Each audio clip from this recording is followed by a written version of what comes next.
Hello all, so I welcome you all back onto this channel and we hope you have enjoyed the past two videos on this one shot series of engineering mathematics, basically the two videos on linear algebra and basic single variable calculus, correct? So this video is like the second part or the continuation of the single variable part, because in this we take this multivariable functions basically, okay? So you may know that many times functions need not be of a single variable, correct? So that's why if you see there's some need for us to talk about this multivariable functions and the rate of change of this multivariable functions, okay? So now again, if I quickly introduce you to the topics that I'm going to cover in this module, we are going to take this limits into variables. So we have identified how to calculate limits in single variable, okay? So then we have talked about different techniques and all. Here I'll explain you how we actually calculate limits in a two-dimensional space, okay, of any function in general.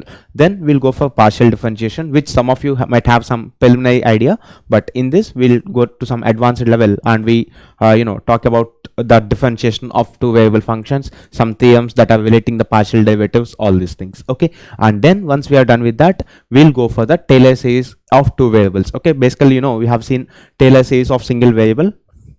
Now we'll talk about Taylor series of two variables also, and I'll show you how the Taylor series expansion that I've given you for single variable is obtained from this two variable Taylor series, okay? And then we'll talk about the concept of maxima and minima of multivariable functions. Normally in this course we stick to three variables, okay? Because normally at engineering level we deal in three-dimensional space, so we stick the calculations of this maxima and minima to three variables, okay? Now this, once we are done with this maxima and minima concepts, then we go for this multiple integrals, okay? And which this topic multiple integrals is treated as one of the most hectic topics in engineering mathematics. But of course, if you have certain preliminary idea on the graphs that I have given you on the basic single variable lectures, so if you see, this multiple integrals is very much connected to those graphs, and if you have some slight preliminary idea, this multiple integrals is one very important and very easy topic in engineering mathematics, okay? So that's how we are going to cover in this module basically. So basic multivariable calculus, limits, partial differentiation, then Taylor series in two variables, maxima and minima, and also multiple integrals, okay? Now coming to the point of directly before going to limits, okay, we'll talk about limits, but straight away before going to the limits, why we need to talk about multivariable functions, I want to give you some idea, because my intention is to tell you that why functions don't depend on a single variable generally, why there is some necessity of multivariable functions. I'll explain you with a simple example. So you see, let us suppose I have a block, for example, I have some bar, let us say, okay, this is some bar. Now what I'm doing, I have taken some small lighter kind of thing, and let us suppose I have started this heating, okay? So I have started this heating of this bar. Now tell me one thing, if this bar is the case, there is some length L. Now tell me one thing, if I start heating, it's a common example, what I'm telling you, you all can understand with some school level physics, okay, 6th 7th class physics, okay? So now as soon as I start heating, then what happens if I take temperature at two different locations? Will the temperature be same at these two locations? No, it won't be same, correct? Because it takes some time for the heat to transfer from one point to another point. So definitely, which many of you might have seen, normally when your mom is cooking something with the pan stick or something, the other end of the pan stick will be very much hot because it's in contact with the pan, but the other end you can handle comfortably because it's not in it takes some time to get heated. So now if you see this, if these 2 points, if I define this as origin, and if I take this as x-axis, for example, if I take this as my x-axis and if this is origin, then you know one thing, this temperature T is depending on this coordinate x, correct? Because as x changes, this temperature changes. This is first point. Now let us suppose at the same point, means let us suppose if I take a point here, now at this same point A, let us call this point A, at the same point, if I measure temperature after 5 seconds of heating and after 10 seconds of heating, for example, let us say I've started heating this block at room temperature. Now I have measured the temperature at the same point A at two different times. What is that? At 5 seconds and at 10 seconds. Then obviously the temperature recorded at these two times is different, right? Because obviously as time increases, the amount of heat supplied to this bar actually increases, and obviously the temperature at this location will increase. So means if you talk about the unsteady state, means basically if in the initial stage of heating, what happens, your temperature will be a function of both space and time, okay? And of course there could be many other factors, but right now in simple intuition you can say temperature depends upon x as well as time. Means at a given point the temperature can change with respect to time, or at a given time the temperature can change with respect to the coordinates of the point. So if you see, this temperature is depending on two variables, okay? So it's a multivariable function basically. So that's how functions need not be always of single variable. Clear? If I want to identify t, I need to know two independent quantities x and t, okay? So this practically these kind of examples we deal very much in day-to-day life. So that's why if you see, talking about this multivariable functions is important. You take pressure, you take electric field intensity, you take anything, generally they will change with respect, they can change with respect to time, location and all these things, okay? So that's why we'll talk about this multivariable functions. Now let us talk about the limits in these two variables, okay? So how do we calculate limits? Now in single variable calculus, what I have told you, let us suppose if you have some x and y coordinates like this, for example, if you have some x and y coordinates,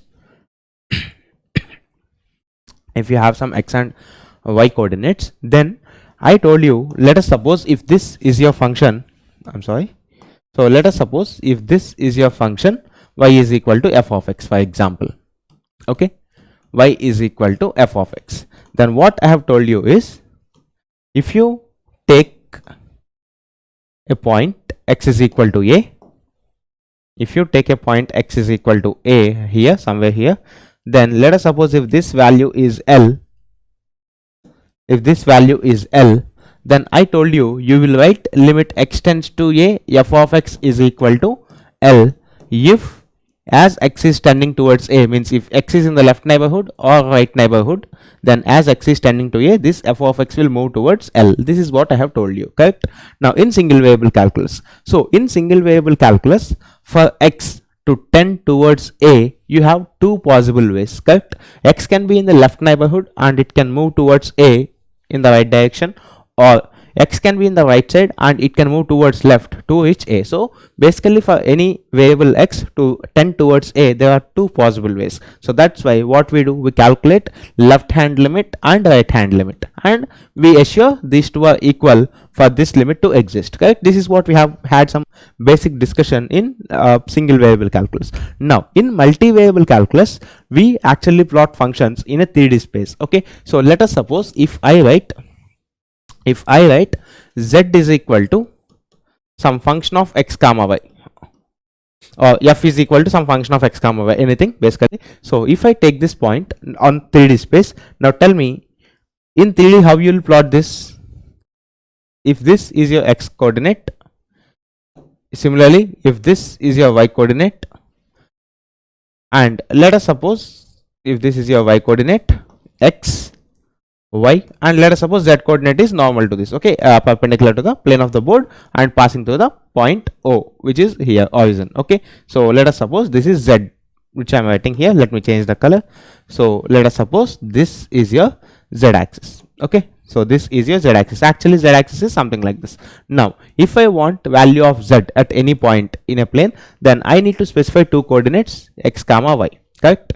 X comma y, or in general if I want to be precise, let us write a comma b, for example, some point, okay? Now if I substitute x as a and y as b, I'll get the value of z. Now what we write in case of a two-dimensional limits, basically, see here, we'll define this function as limit x tends to a, y tends to b. If you call this function as f is equal to some function is equal to f of x comma y, f of x comma y. So f of x comma y, this value should be equal to some real number, okay, if limit has to exist, and this L is actually in the z direction, basically, okay? So if you plot a point, for example, if you take z is equal to x square plus y square, something like that, you can get, I'll show you with the help of Desmos because we have the graphing calculator. So you can see z is equal to, let us take some simple function x square plus y square, for example, because I want to show you Anyhow, drawing them is difficult, but using the techniques I can show you. X square plus y square. Okay, so let us suppose you have drawn this function. Okay, this is in 3D actually. Okay, I have taken only 2D plot, I think, so that's why you can see you cannot find any graph here because it's a 2D plot. Okay, so we need to go for 3D plotter in that case. 3D plotter. Okay, so we'll open the 3D plotter and then I'll show you, of course. But right now I hope you understand, whenever you're plotting z on the other coordinate, you cannot see the function in this xy plane basically. Okay, so how this function is same? Now tell me one thing, in single variable calculus, to reach this point a, we have only x tends to a here, correct? So we have only x tends to a. For x to tend to a, there are two ways. So we have written left hand limit and right hand limit. But now you tell me, in a two-dimensional system, if you talk about neighborhood, then your neighborhood is actually a circle, correct? Because if you see, if this is the point, for example, if this is the point, then what happens? There are some points which are very close to this, correct, in all the directions actually. Here, if the point is on x-axis, there are only two ways, but if the point is in a 2D space, then definitely there are many points which are very close to this. So you will actually define the neighborhood with the help of a circle. Now tell me, to reach this point, if let us suppose x comma y is somewhere here, in the neighborhood of a comma b. Now tell me, in how many ways they can reach? There are many ways actually, correct? Look, for example, if these 2 points has to be connected, I can connect them in many ways, like this, then this path and this, then this path and this, or maybe some y is equal to x, some different path, some other path like this. So I can connect them using many paths. So here you actually cannot calculate something like left hand limit or right hand limit and all, because they generally have infinitely possible ways for the x to tend to a and y to tend to b. So generally we actually check some generalized cases. Okay, for example, I'll give you one question. Look, one quick example. Look, see here, let us suppose I'm taking limit x tends to 0, y tends to 0, xy divided by x square plus y square actually. So let us suppose I am taking this equation, for example. Okay, so if I am taking this equation, then obviously if I ask you what is the value of this limit, for example, I have given you. Okay, now first of all, identify the point origin 0, 0, correct? Now you tell me, on this 2D plane,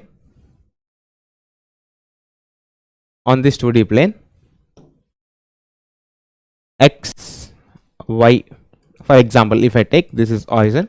Now tell me one thing, this is the point of interest 0, 0.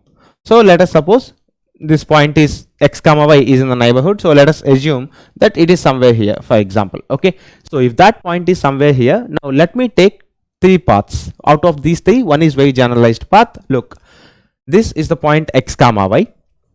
Now if you see, if you want to move this point towards this point, there are generally many ways, out of which I'll specify a few things. Okay, so see here, first this point can be moved like this, means making x coordinate 0, and then it can come to like this. This is one path in which this point can reach x, y. Or you can take this point, or first you make the y coordinate 0 and then you can transfer along the x direction. So this is another way.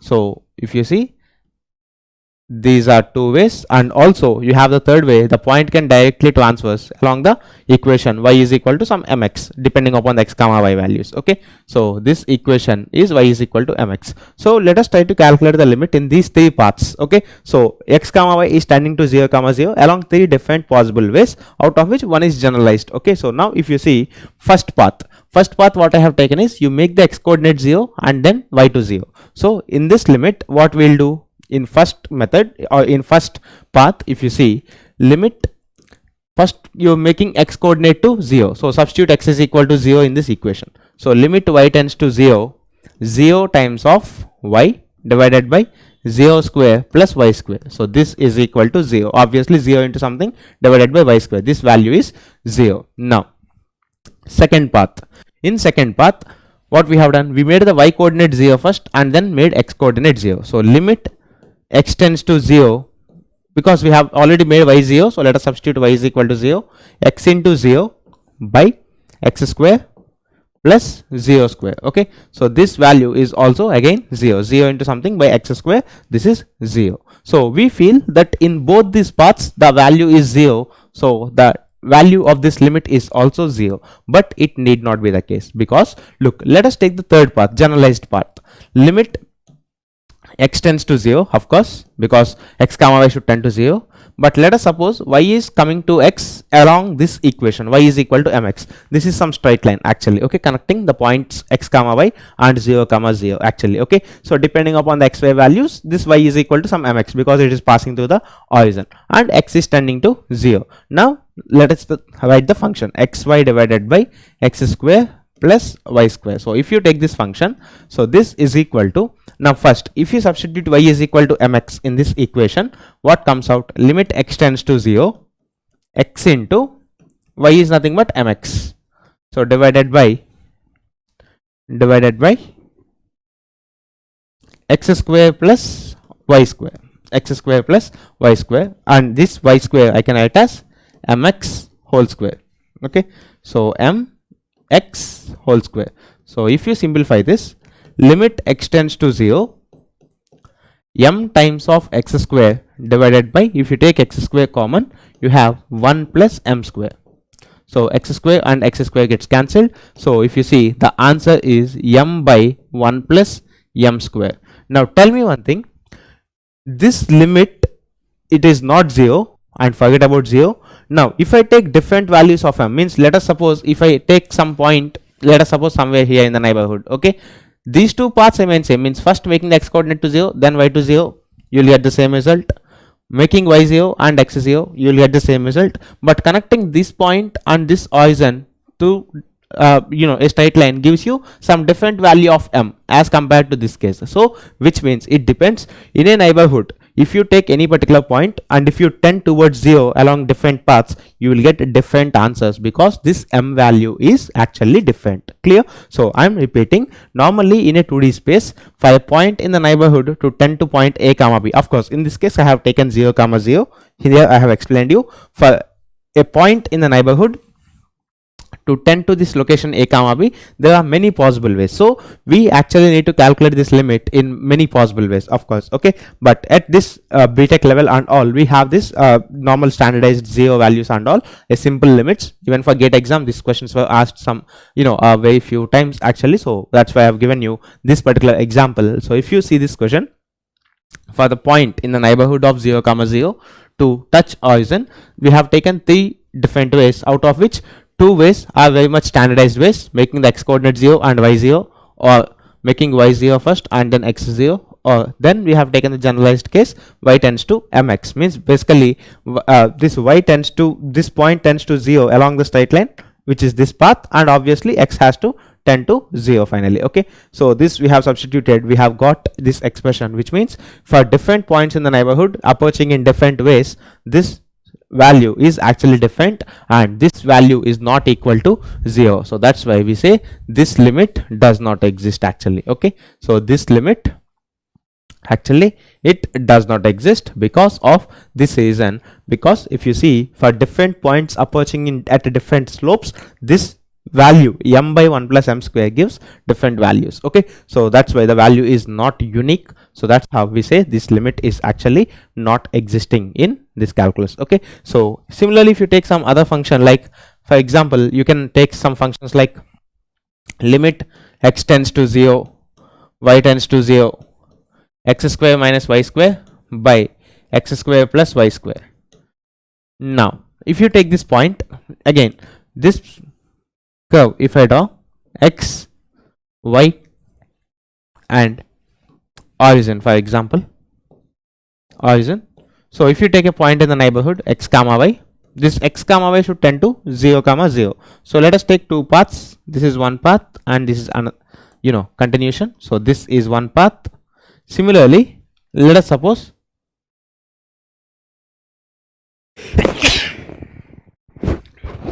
I'm sorry, excuse me. So now if you see this path x comma y 0 comma 0, Now if you take these two different paths, let us take the first path first. In first path, first you are making x coordinate to 0. So x is equal to 0. If you substitute directly, you will get limit y tends to 0, 0 square minus y square divided by 0 square plus y square. So the answer is minus 1. Correct? Because if you simplify, minus y square by y square gets cancelled, you have minus 1. Why I am cancelling y square and y square? Because y is not actually 0. Correct? Y is just tending to 0, which means y is not 0. So we can cancel them. So you got minus 1. Now if you take the second path like this, limit, first of all, in second path you are taking y tends to 0. So we'll write limit x tends to 0, x square minus 0 square, because y you have already substituted 0, because we have already made y 0. So x square plus 0 square. Okay, so if you simplify this, the answer is 1. Of course, x square and x square gets cancelled. So if you see in these two paths, these have two different values. So that's why this limit also does not exist. But there will be some functions that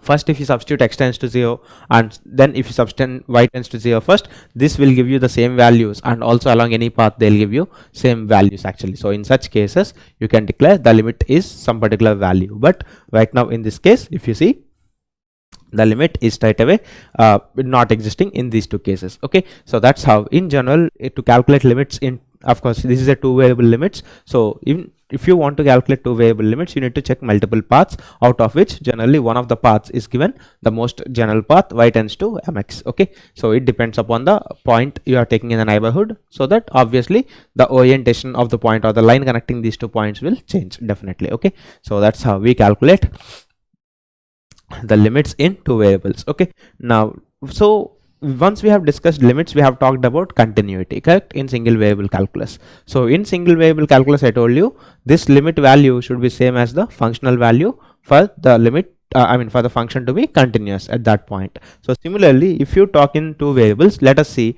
how you define the continuity of function in two variables. Okay, so here of course we define a continuous, you can say a function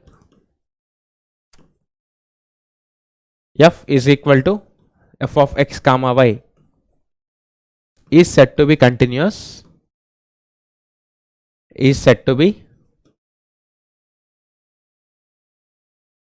continuous, is said to be continuous at a comma b, at a comma b if limit x tends to a, y tends to b, or you can write in the reverse order also, y tends to b, x tends to a, anything is fine. F of x comma y is equal to f of a comma b.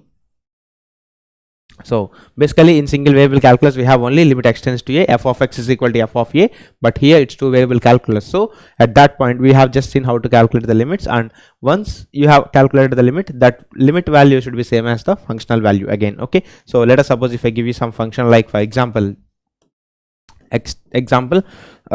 what are continuous functions? Generally we have x square plus y square. Okay, so let us suppose you have f is equal to f of x comma y is equal to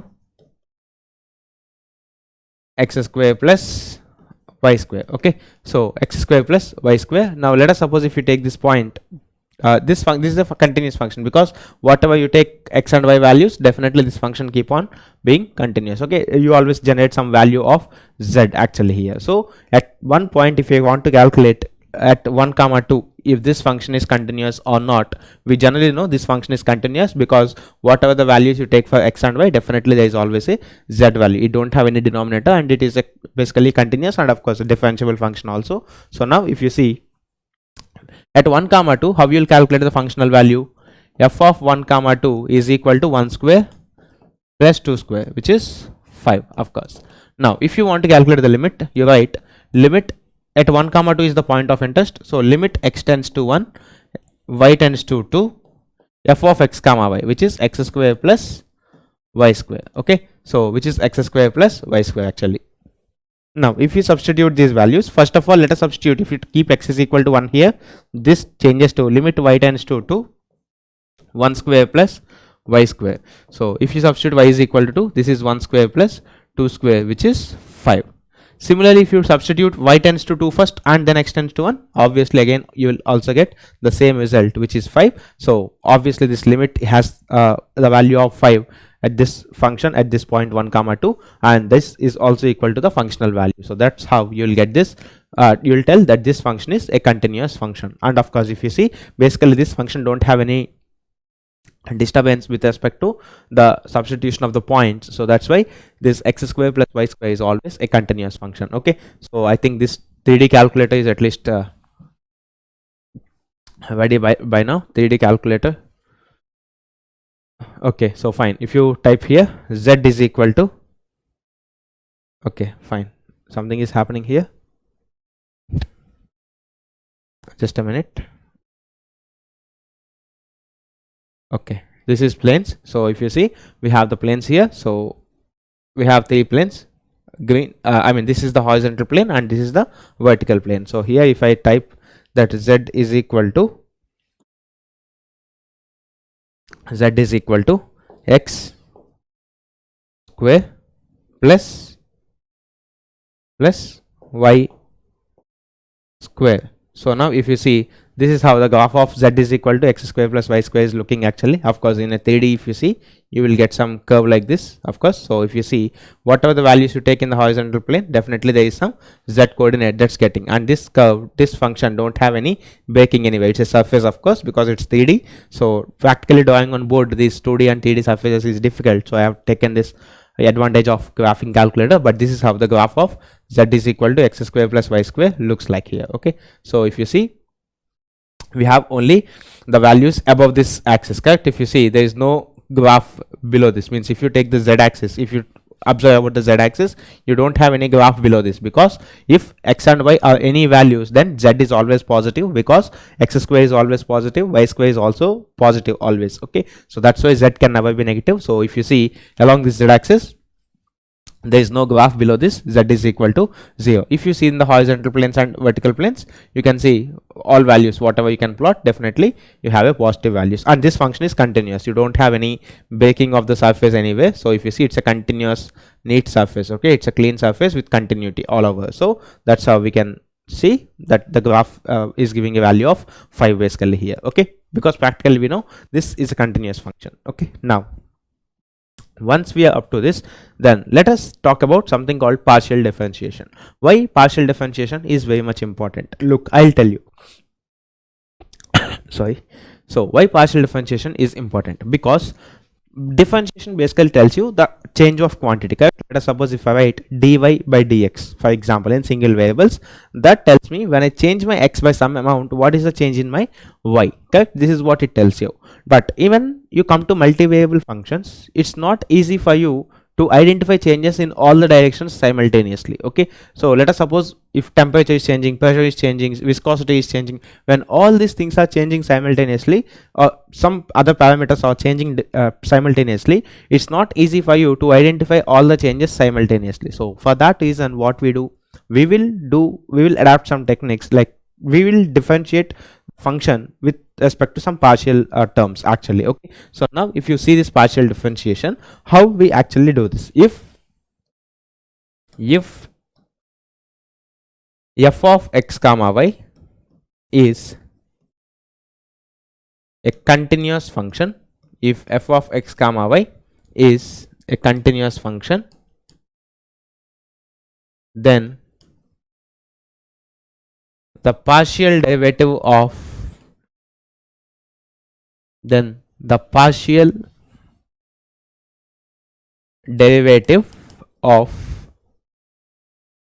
f of x comma y, then the partial derivative of f of x comma y with respect to x,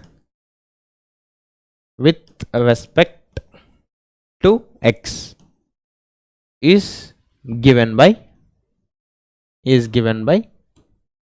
fx. The denotation is normally like this. We denote f with a subscript x, means we differentiating this f with respect to x, or you will denote this as dou f by dou x. You know, we'll write del for partial differentials, so this can be called as del or dou. Okay, so in different books you have different notation, dou f by dou x you can say. So this is equal to limit h tends to 0, f of x plus h comma y minus f of x comma y divided by h actually. Okay, so if you see, divided by h is what you have. So basically what we are doing, we are assuming here when you are differentiating partially with respect to x, you are changing only x here, correct? You are not changing y. Y is same in both these cases, means you are treating y as a constant in this definition. Okay, and also we are changing, since this is differential terms, small terms, we have taken this h is very small, so the difference between these two functions will be very small because the x coordinate is changing by very small amount, like in the previous case of differentiations. Okay, sometimes this is also denoted with p.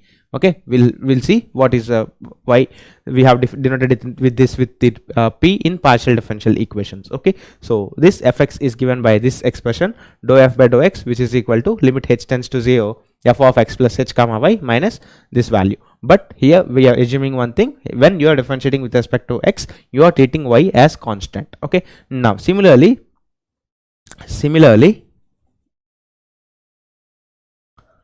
partial derivative of partial derivative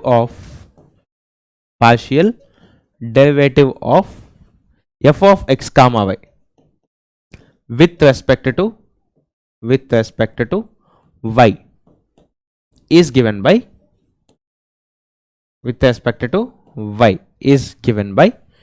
fy is equal to dou f by dou y, which is same as limit k tends to 0, let us say. Now if you can pause the video for a second and if you try to answer this, you will get the answer. Okay, so if you see, now you need to take x as a constant and y changes, correct? So we'll write f of x comma y plus k minus f of x comma y. So we have changed the y coordinate slightly, divided by h.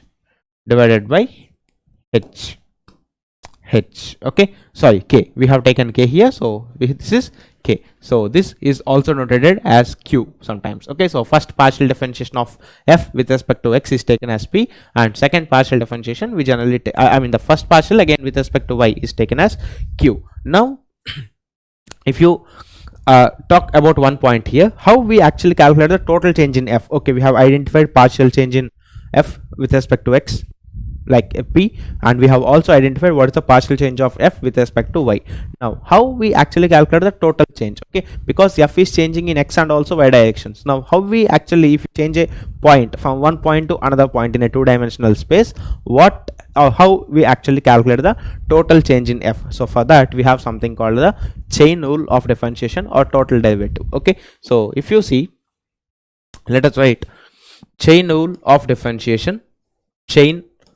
So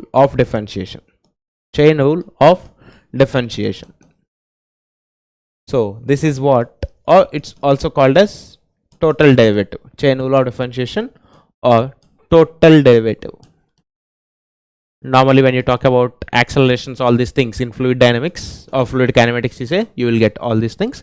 So chain rule of differentiation. Now let us see, if f is some point, look, try to understand carefully here. Let us suppose if this is the x coordinate, x direction basically, and this is y direction. Okay, so some y coordinate like this. Okay, so it is some y coordinate like this. Now this is origin, this is x, and this is y, for example. Okay, so this is x and this is y. Now let us suppose initially you have your point here, for example x comma y. Now when you change this point from this location a to some location b, let us say b, let us suppose this is the point, this is x1 y1, this is x2 y2, let us say like this. Now let us suppose there is some temperature on this board. Okay, so we are measuring the temperature at different points on this board, and let us suppose this temperature on this board is as per some function with respect to x. Okay, so T is equal to some function of x comma y. Okay, depending upon the heat generated, whatever, you can see the temperature at different locations on this board has different values which are actually governed by one relation, let us suppose. Now if you want to observe the temperature, let us suppose these 2 points are very close to each other. Just for your understanding, I have separated them, but let us suppose they are almost side by side. Okay, so now if you see, if you want to calculate the temperature difference between these 2 locations, dt, you know T is actually equal to T of x comma y, correct?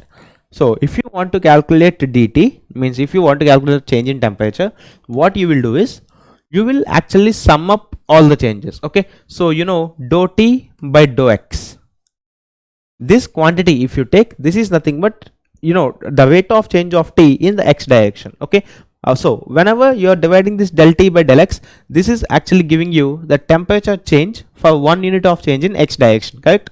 So if you see, let us suppose between these 2 points, the total change in x, the total change in x is dx. Let us suppose if this is dx, so you know for 1 unit of del dx means for 1 unit change in x direction, the temperature change is del t. So for dx change, what will be the change? Dx into this dou t by dou x. So this is the temperature change that is corresponding in the x direction, plus dou t by dou y. This is, let us suppose if this is the temperature change by unit dimension in y direction, so this has to be multiplied by dy if this point of separation between these two is dy actually here. Okay, so let us suppose if this is dy, then the temperature variation because of the change in y direction is dou t by dou y into dy, because if you see, this quantity gives you temperature change for 1 unit change in y. So if the total y is changing by amount of dy, so temperature change in y direction per unit change in y multiplied with total change in y direction. So if you see, this is nothing but dou t by dou x into dx plus dou t by dou y into dy. So this is how we actually calculate the total change in the temperature between those two close points. Of course dt is very small actually, so that's why we actually calculate this using this formulation, that dt is equal to dou t by dou x into dx plus dou t by dou y into dy. So basically what we are considering is, let us suppose if a function is depending on certain number of independent variables. Okay, so then what we are doing, we are trying to calculate changes due to each and every quantity. Okay, so let us suppose if I take temperature is depending upon pressure and volume, let us suppose this is one some simple example, then you will write change in temperature is equal to dou t by dou p into dp, means change in temperature because of the change in pressure quantity plus change in temperature due to change in volume quantity. That's how basically we'll consider the two changes and we'll actually sum up them so that we'll get the total changes. Okay, so now this is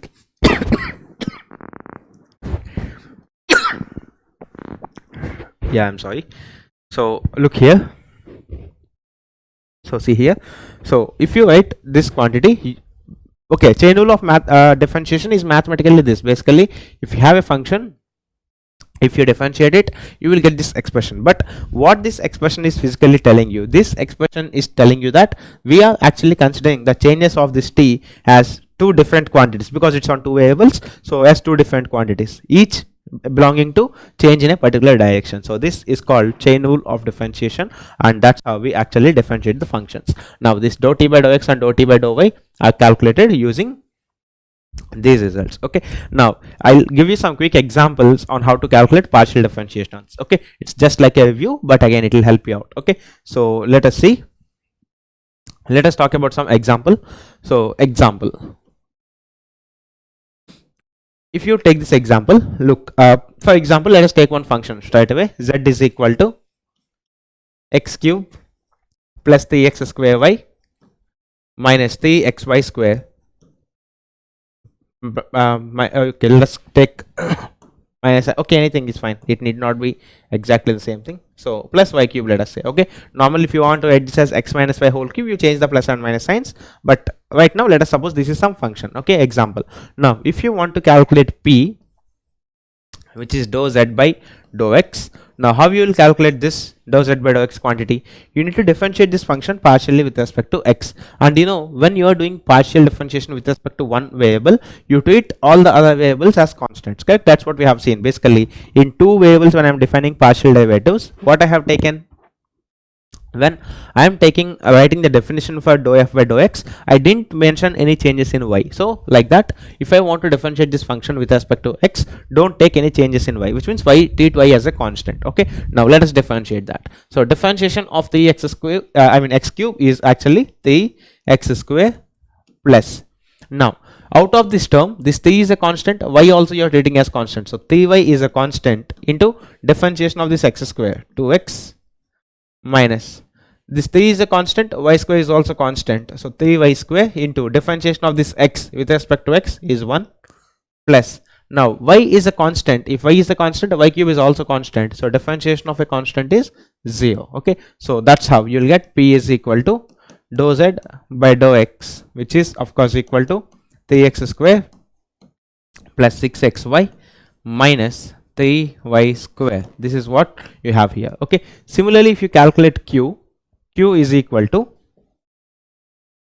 dou z by dou y. So if you calculate this q value, which is dou z by dou y, now differentiate this with respect to y partially. So when you are differentiating with respect to y, you treat x as constant. So if x is constant, x cube is also constant. So differentiation of a constant is 0 plus.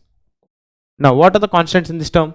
3 and x square. These two terms are constants because you are differentiating with respect to y. So if you see 3 and x square are constants. So 3x square into derivative of y with respect to y is 1 minus 3x is constant. So 3x into differentiation of this y square is 2y.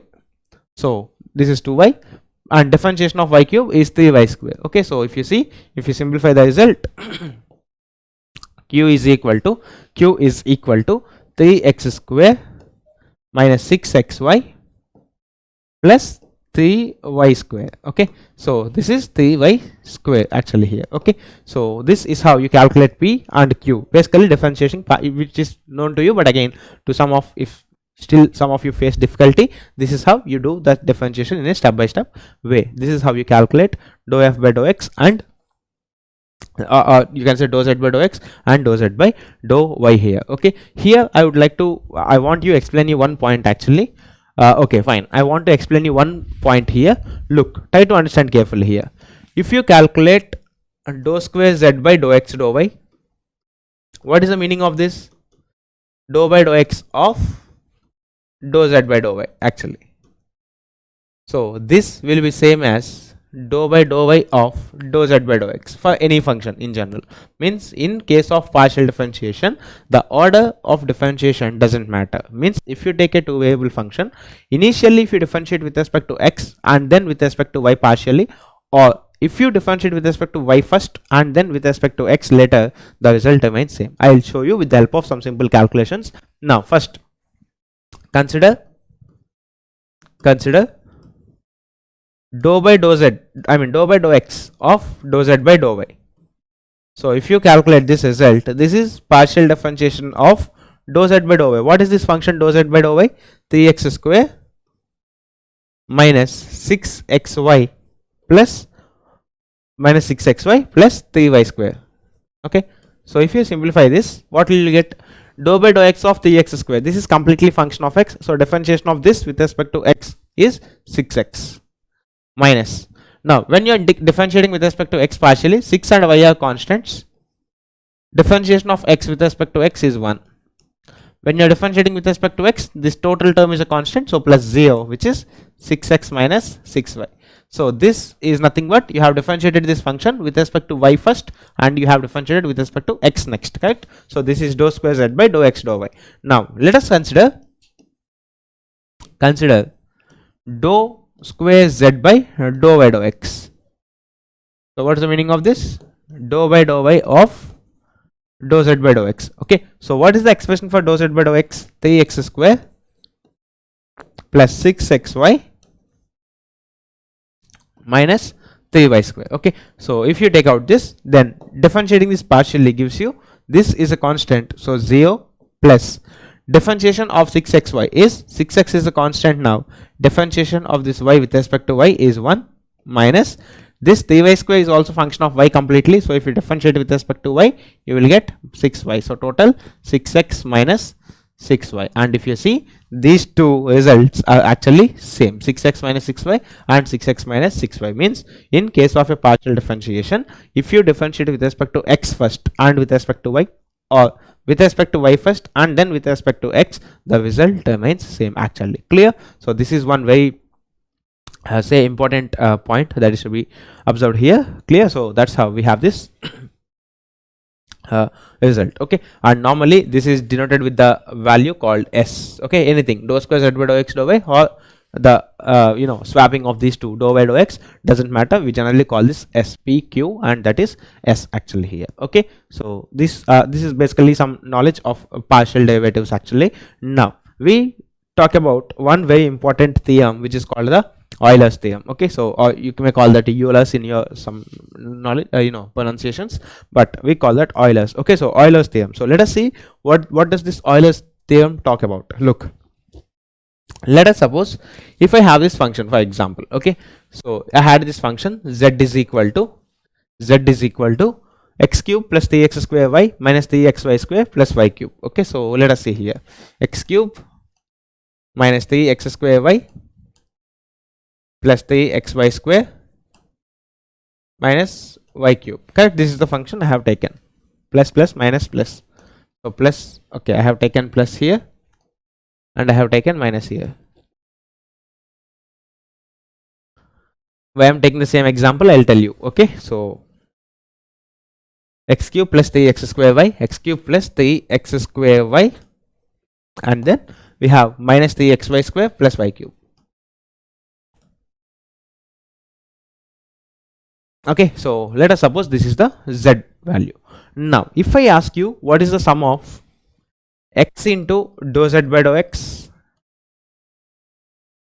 and y into dou z by dou y, let us suppose if I ask you this sum, then definitely you know that this is going to be some hectic process. Of course, here you ready-madely know these values of dou z by dou x and dou z by dou y, but let us suppose if these values are not there, or if this function is little complicated, then this calculation of this expression is not very simple actually. Okay, so now let us see how we actually do this. Okay, so see here, of course, since we have the values x into dou z by dou x, so what is dou z by dou x?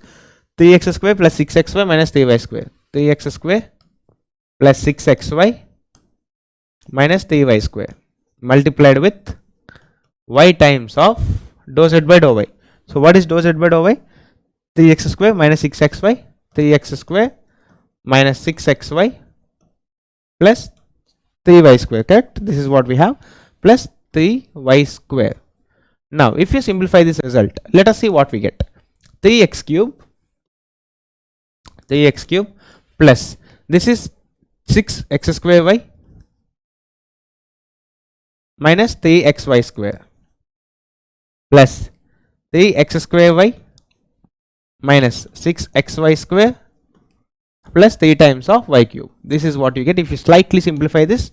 3 times of x cube plus 6x square y plus 3x square y, total 9x square y minus 3xy square minus 6xy square, so total minus 9xy square and plus 3y cube. So this is what the result you will get. But if you observe carefully something, you will understand one thing, that if you take a 3 common, this is nothing but x cube plus 3x square y minus 3xy square plus y cube. Correct, so if you see, this expression is nothing but this function again. So this is 3 times of z actually. Okay, so of course we have identified this after some long calculation, and if you see, this dou z by dou x is very easy to calculate for such functions. But let us suppose if I give you some complicated functions like x cube plus 3x square y divided by x square minus y square, if I give you such functions, then calculating this dou z by dou x, dou z by dou y is not very easy thing for you. So that's the reason why we have developed something called Euler's theorem. Okay, so what is this Euler's theorem? Let us see. If f of x comma y is continuous and differentiable,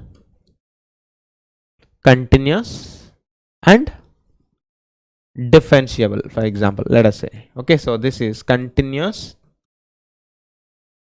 and differentiable. Okay, so if f of x comma y is continuous and differentiable, now let us see now let us see what happens. Okay, it's continuous and differentiable, then, and you can write one more condition, and f of x comma y is a homogeneous function of degree n, is a homogeneous function of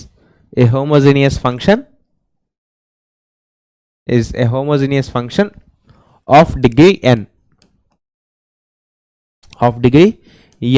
what is the meaning of homogeneous function? Like I have talked about this homogeneity when I'm talking about linear equations, correct?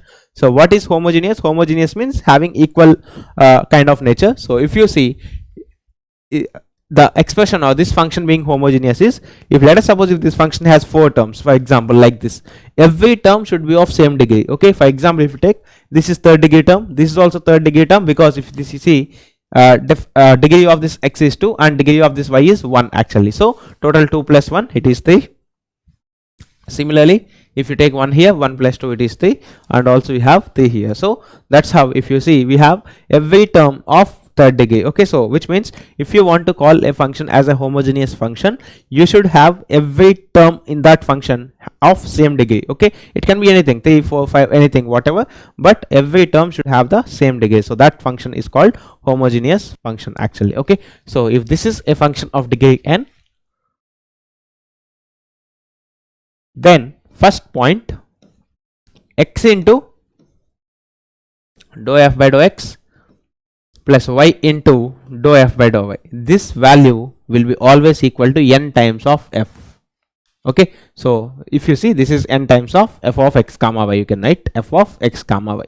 And similarly, let us suppose for this function, if I ask you to calculate this value x square into dou square z by dou x square plus 2xy times dou square, okay, f, we are writing the definition in terms of f, so let us write f only. So dou square f by dou x square plus 2xy times of dou square f by dou x dou y, or you can write dou y dou x, doesn't matter because both are equal, plus y square times of dou square f by dou y square.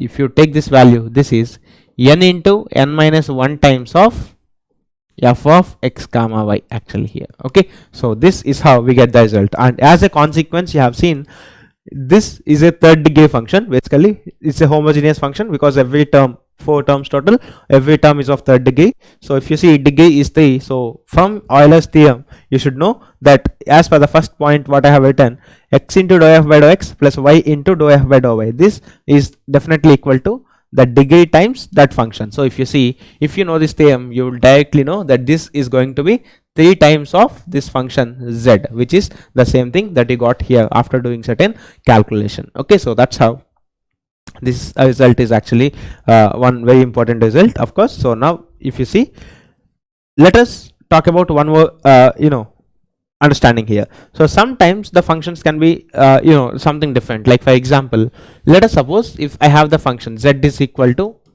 x cube plus 2x square plus 9y power 4, like this. Okay, for example, let us suppose if this is function. Now if you see, this is a non-homogeneous function. Okay, it's a non-homogeneous function clearly, so because this is third degree, second degree and fourth degree.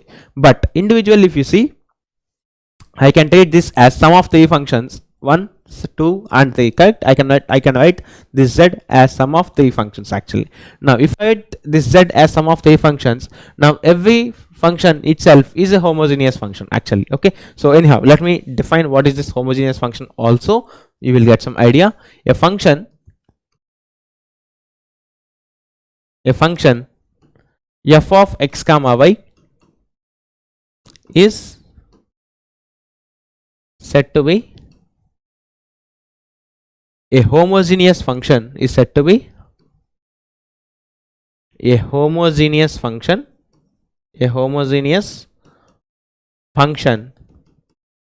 of degree n,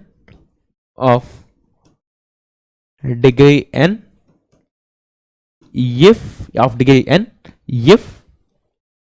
f of x comma kx comma ky, means let us suppose in place of x you have substituted kx and in place of y you have substituted ky. This can be taken out as k power n times of f of x comma y, obviously, because if you see, let us suppose if you take this equation here, if you take in place of x if you substitute kx and in place of y if you substitute ky all over this expression, then you would have taken k cube times of this value again. Okay, so that's how we can identify that it's a third degree function, because every term term in a homogeneous equation should be of some degree definitely, and here all the terms are equal, so that's why we are calling it a homogeneous equation. So normally in general this is how you can identify. If you have some function, if you replace x with kx and y with ky, if you can take out some k power n times of that function again, then we say it's a homogeneous function, and the degree of homogeneity is basically this small n which we are writing there. Okay, now let us try to calculate something here. So this is the function basically. Now if you observe one thing, if f of x comma y is equal to some functions, say m of x comma y plus n of x comma y plus p times of x comma y. So let us suppose it has three different function sum such that m of x comma y, n of x comma y, p of x comma y are homogeneous functions,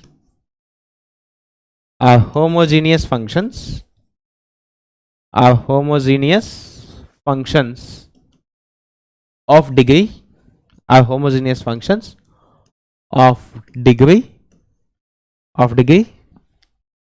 h, k, l, for example. Okay, of degree h, k and l respectively.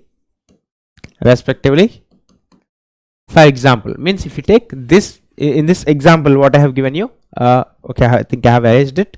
So if I give you some example like z is equal to, just now I have given you x cube plus some 9y square, let us say, plus some 2z power 4, 2x power 4, something like this. Okay, so here if you see, this is sum of three functions, but these three are individually homogeneous functions, because if you take only x cube, if you substitute kx, then you can take k cube into x cube. Similarly this is k square, and here you will get k power 4. So individually this is a homogeneous function of degree 3, this is a homogeneous function of degree 2, and this is homogeneous function of degree 4. So if you see, these are different functions actually, okay, respectively. Then first point is x into dou f by dou x plus y into dou f by dou y. So this value is going to be, how much is this? So this is equal to, now since this f consists of some individual functions, you can write it like this. Okay, so x times of dou by dou x of f means this value, which means dou m by dou x plus dou n by dou x plus dou p by dou x. These are the functions, plus y times of dou m by dou y, because dou f by dou y is nothing but dou by dou y of m plus n plus p, so you can separate that at different terms. Okay, so dou n by dou y plus dou p by dou y. So this is what you have. Now if you segregate the terms slightly, what you will get, x into dou m by dou x plus y times of dou m by dou y, y times of dou m by dou y. This is what you have as single term, plus again x into dou n by dou x plus y into dou n by dou y.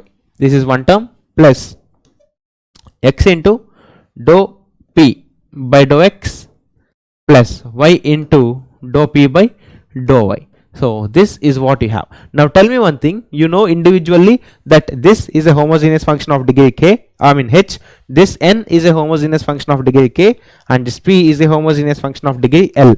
So if these are homogeneous functions, then as per this Euler's first, first statement, you can write this as, if this m is a homogeneous function of degree h, I can write this as h times of m, plus if this n is a homogeneous function of degree k, I can write k times of n for this second term. Similarly, plus l times of p for the third term. Okay, so that's how you can see, whenever they are of individual homogeneities, you can always convert that into h of m plus k of n plus l times of l into p actually here. Okay, so that's how, if you do this calculation for this question, definitely you might have got your answers. If you have calculated x into dou z by dou x plus y into dou z by dou y, if you have calculated this, you would have got the answer like 3 times of x cube plus 18 times of y square plus 8 times of x power 4. This is what you might have got actually, okay, if you have calculated that expression, because this is a homogeneous function of degree 3, so 3 times of this x cube plus this is a homogeneous function of degree 2, so 2 times of 9y square, which is 18y square, plus this will get n value as 4, so 8 times of x power 4. So this is how we get the values actually here in this case. Okay, so I hope it's clear to you till this part. Okay, so this is how we actually calculate, or we define this Euler's results, so that you know, it will be of very much use to us. Okay, and also I would like to give one more point here.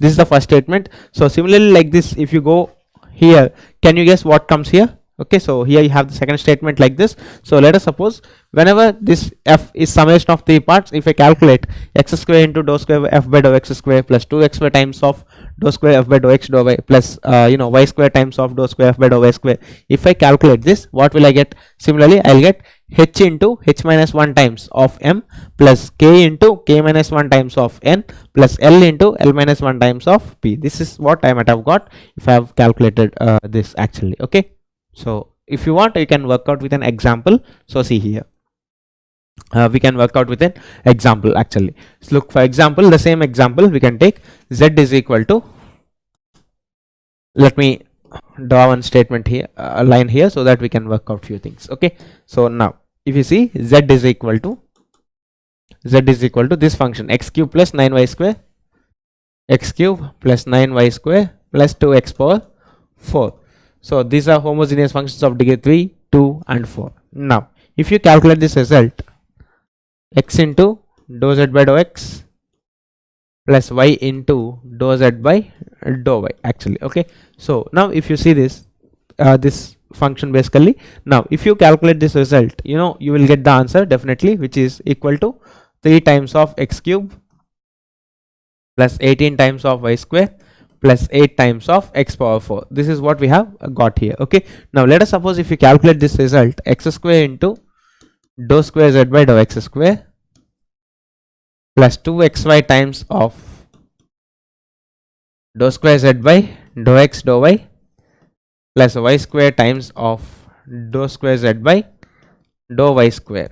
So if you calculate this result, for example, what you actually get is, since this is a homogeneous function of degree 3, actually you will get 3 into 3 minus 1, which is 2 times of x cube plus, this is homogeneous function of degree 2, so 2 times of 2 minus 1, which is 1 into 9y square plus, this is homogeneous of degree 4, so 4 into 4 minus 1, which is 3 times of 2x power 4. So if you simplify the result, you will get 6x cube plus 18y square plus 4 3s are 12, 12 2s are 24 times of x power 4. So this is what you might have got if you calculated this result actually. Okay, now one very important point is, sometimes the function need not be homogeneous directly, but some function of that variable is homogeneous. Means, look, for example, let us suppose if I take this function u is equal to, for example, say sine inverse x square plus y square by x plus y. Let us suppose if I have calculated this function. If I have calculated this function, then if you see, this function sine inverse of something is not a homogeneous function directly, because if you replace kx and ky in place of x and y, you will get a k inside sine inverse. So sine inverse of k into, you will get the same function. There you cannot take k out of this sine inverse directly. Okay, so at that, for that functions, let us see how you actually will do for these questions. Okay, so you can write this as sine u, correct?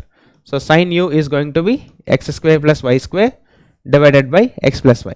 Now if you see, this function u is not directly homogeneous, but some function of u, for example, if you take the sign here, sine u is equal to x square plus y square by x plus y. So this function u itself is not homogeneous, but some function of u, means sine u, is actually homogeneous function. Now it is homogeneous. So whenever some function of a variable is homogeneous, means let us suppose here, if z is not directly homogeneous, but some function of z, sine z, log z, something is homogeneous, then how we actually do the conversion actually. Okay, so let us see that now. Okay, so if you want to see the conversion, then look, this Euler has again given that if f of u is a homogeneous function of degree n, is a homogeneous function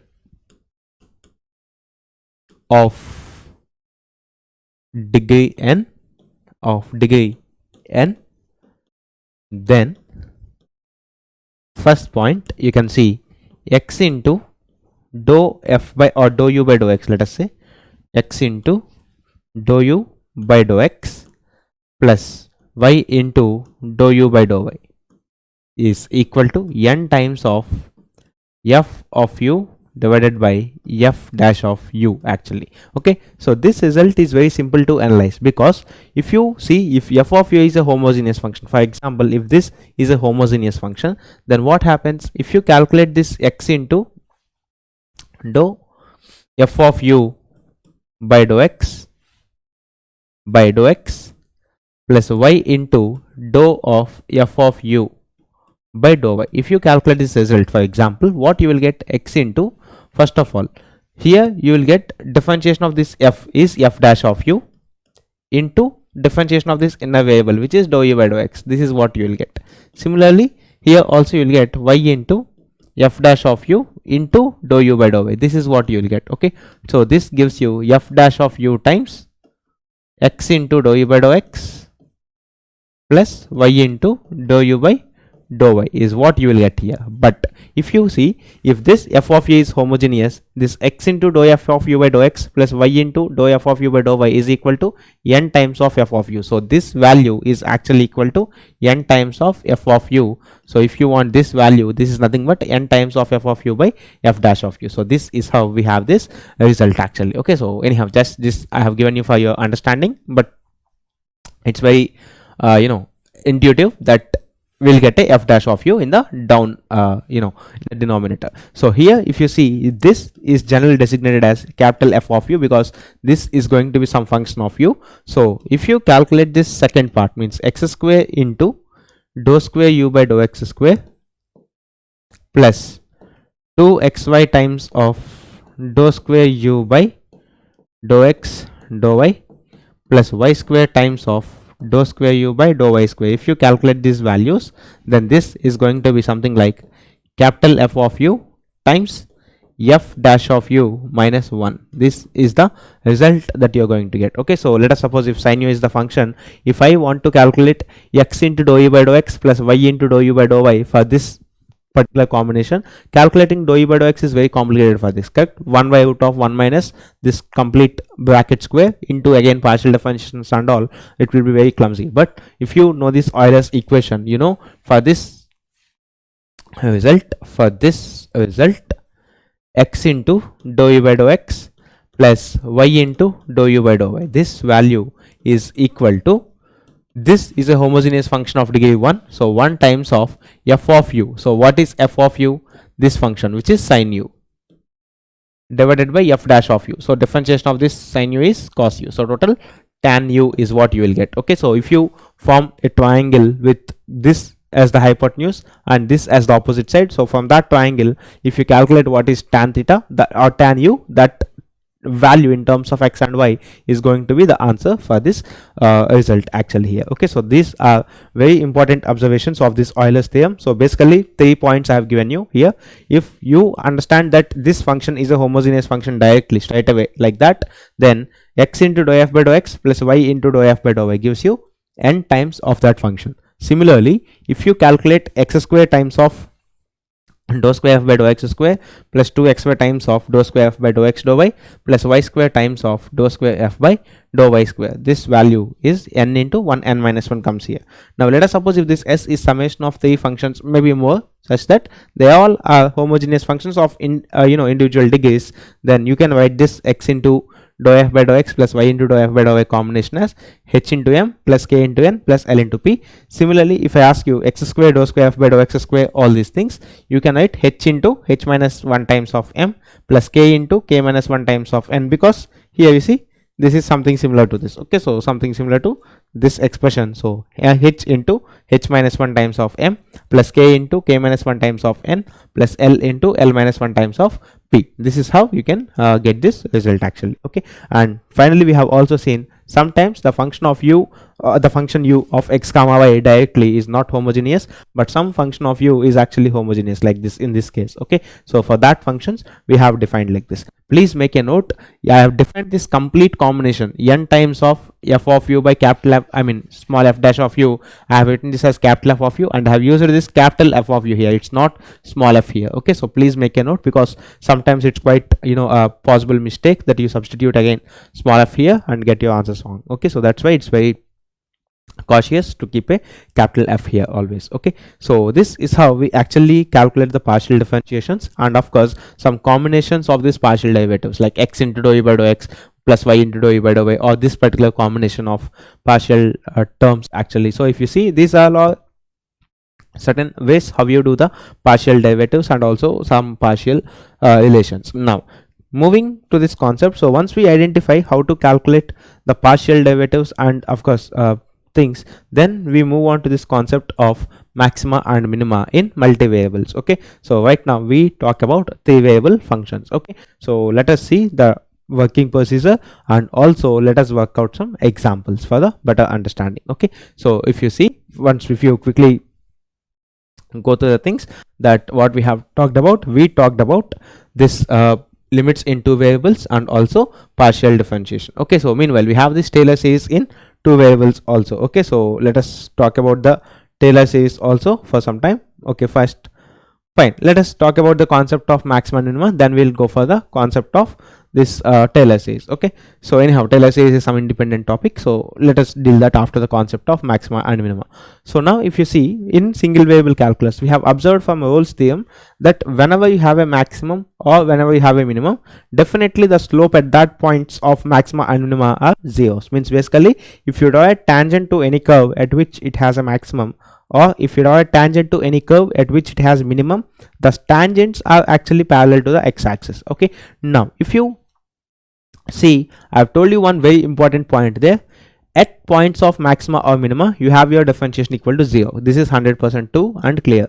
But I have also told you, if derivative is 0, that doesn't ensure the concept of maxima or minima. That's why we have something called the secondary derivative test, correct? Because if you see, I've told you one point, x is equal to 0 for x cube function. Okay, so if you take y is equal to x cube, then at x is equal to 0, first derivative is 0, but at x equal to 0, the function don't have either maximum or minimum. Okay, so there is certain important things like that you need to observe. Okay, now coming to the concept of maxima and minima, let us quickly see the working procedure, how we actually do this.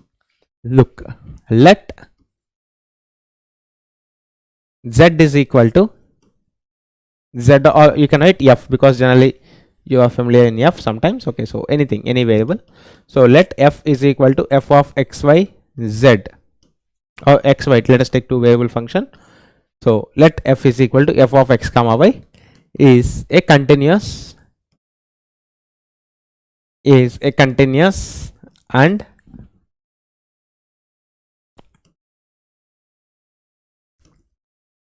differentiable function.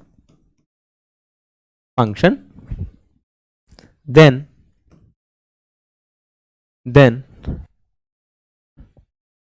to find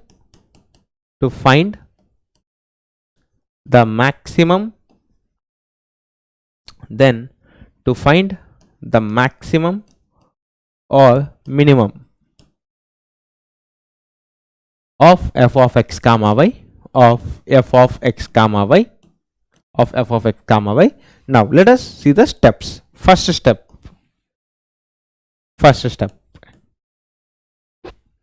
equate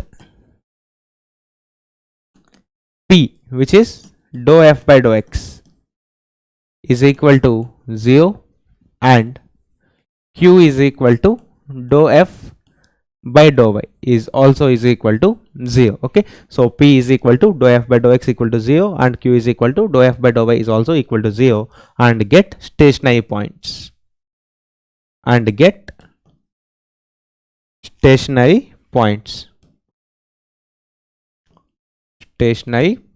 So you know, stationary points are the points where the differentiation goes to 0. Now So how many stationary points you will get, that depends upon the function. Again, we'll sort out with some example, we'll see. But right now I'm just explaining you. Equate P is equal to dou f by dou x is equal to 0, and Q is also equal to dou f by dou x is equal to 0 actually. Okay, now try to understand this thing and get stationary points. So let x0, y0 be a stationary point. You will get many stationary points, but let us assume x0, y0 is one of the stationary point. There x0, y0 be a stationary point. Okay, so you have this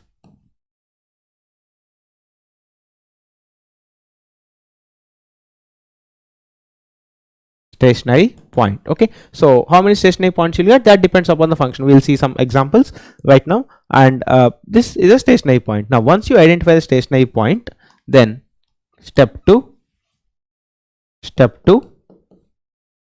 calculate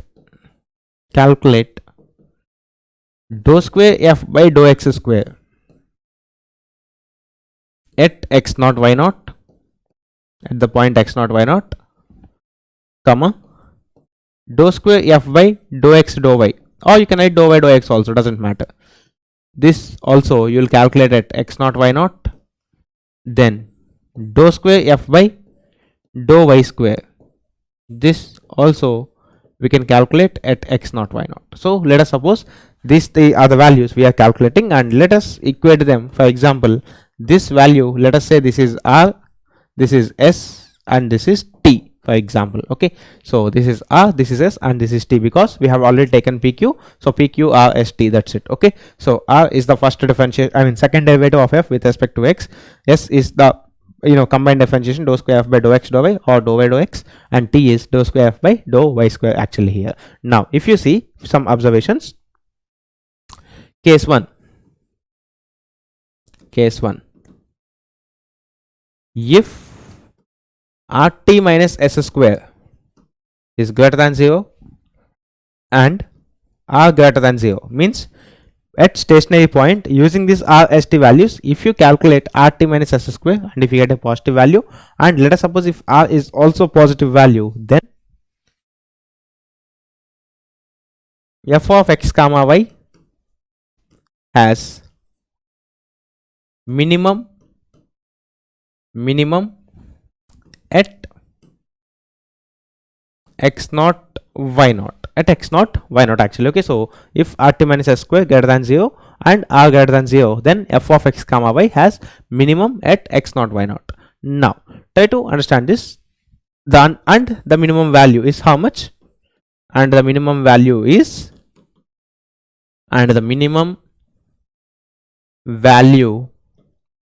is, look, let us suppose if the function is having minimum at x0, y0, then definitely the minimum value of this function is f of x0, y0. That's it. Okay, now case 2.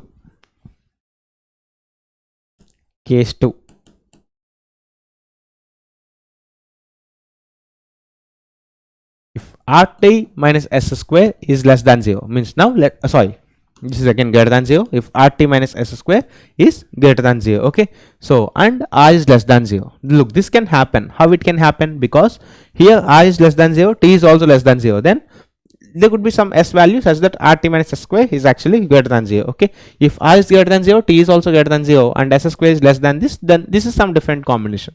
So then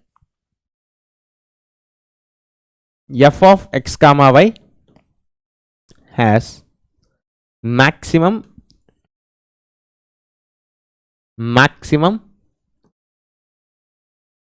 at x0, y0. Okay, at x0, y0, and the maximum value is,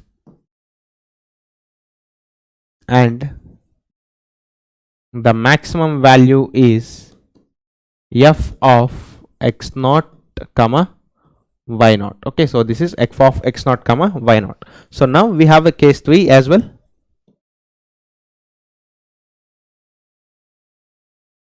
Case 3. Now what can happen? These are two cases. Now let us suppose this value is always positive, and let us suppose if this means basically if this value is always positive, minus s square is negative. Okay, so let us suppose if this is also negative, means if rt minus s square is less than 0, for example, less than or equal to also 0. Let us suppose if this is also equal to 0, if rt minus s square is less than or equal to 0, then we can't comment on then we can't comment on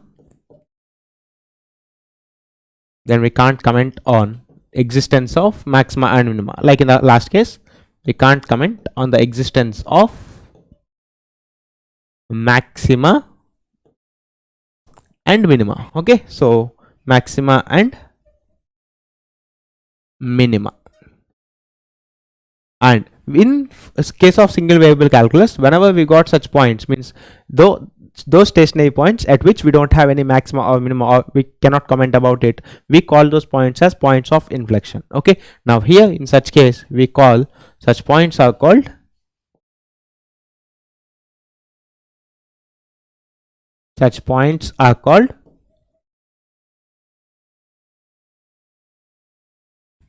saddle points. Such points are called saddle points here. Okay, so these points which are at which we get a stationary point, but at that point, if you calculate this rt minus s square value, if you are getting it to be negative, then such points we cannot at such points we cannot comment anything on the existence of maxima and minima, and such points are called saddle points. Okay, so in exam they sometimes ask you the number of saddle points of the function f of x comma y is equal to some function they'll give you. Okay, so you need to do this analysis. You need to calculate pq equal to 0, then you will get some equations. If you solve, you'll get stationary points. So you need to observe at how many stationary points this rt minus s square value is actually negative. Okay, so let us substitute. Means if you see, r value is this, s is this, t is this. So this is how you actually calculate the maxima and minima. Identify stationary points, calculate r, s, t values. So depending upon rt minus s square value and small r value, identify whether the function has a maximum or minimum, all these things basically. Okay, so now let us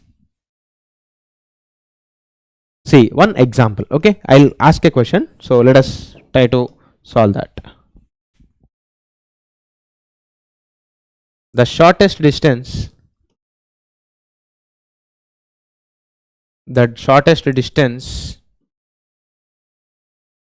to a point on the surface z square is equal to 1 plus xy. Z square is equal to 1 plus xy from origin. Let us say from origin is dash. Let us suppose we have this question. Okay, is dash, for example. Now let us see if you have a 3D space, for example. Let us draw that. So x, we have y as well here.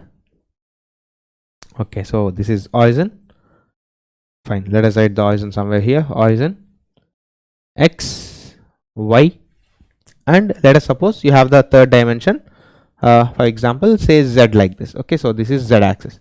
Now what happens if you plot this surface z square is equal to 1 plus xy? Let us suppose the surface is some random curve like this. Okay, so the surface is some random curve. Okay, so you can see some random curve like this. Okay, so if you want to actually check the plot, you can check it here. Okay, so delete this, you can delete. Now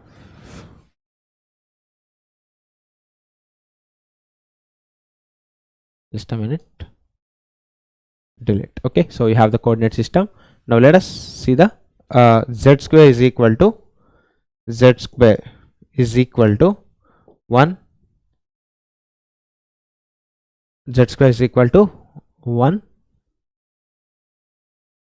plus xy.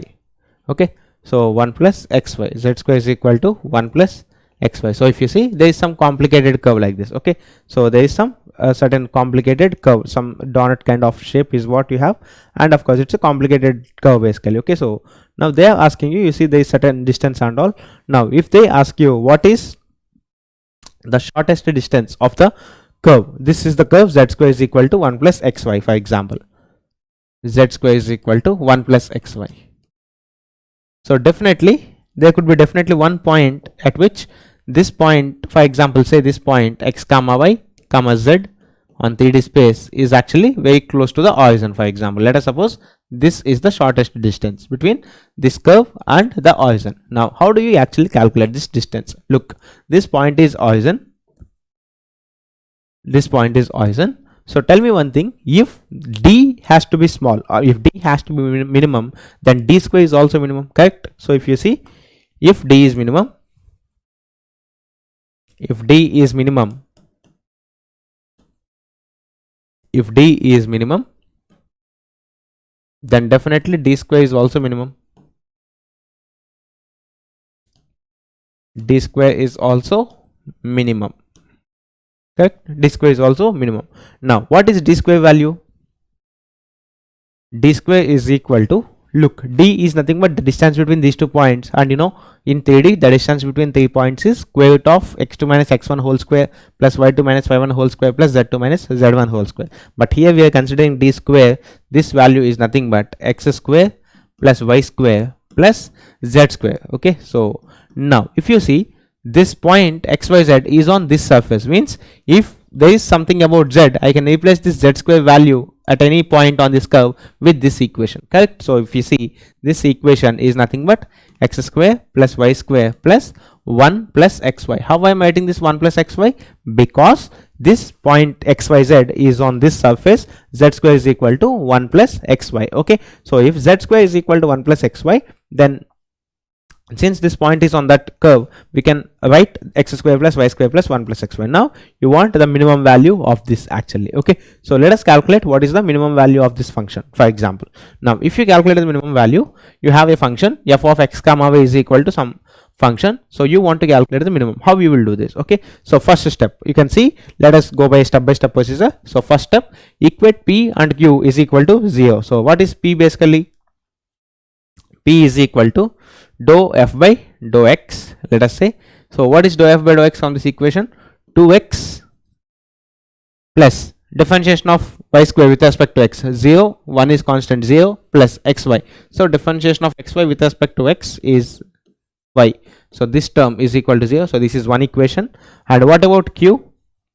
Q is equal to differentiation with respect to y. So 2y plus x is equal to 0. So these are two equations which we got actually. Okay, now you need to solve these two equations to get the stationary points, and undoubtedly you know both these are the linear equations, and both these have constant 0. So these two lines are actually passing the origin. So if you see, if you calculate the point of intersection, means if you solve these equations, you will get 0 comma 0 is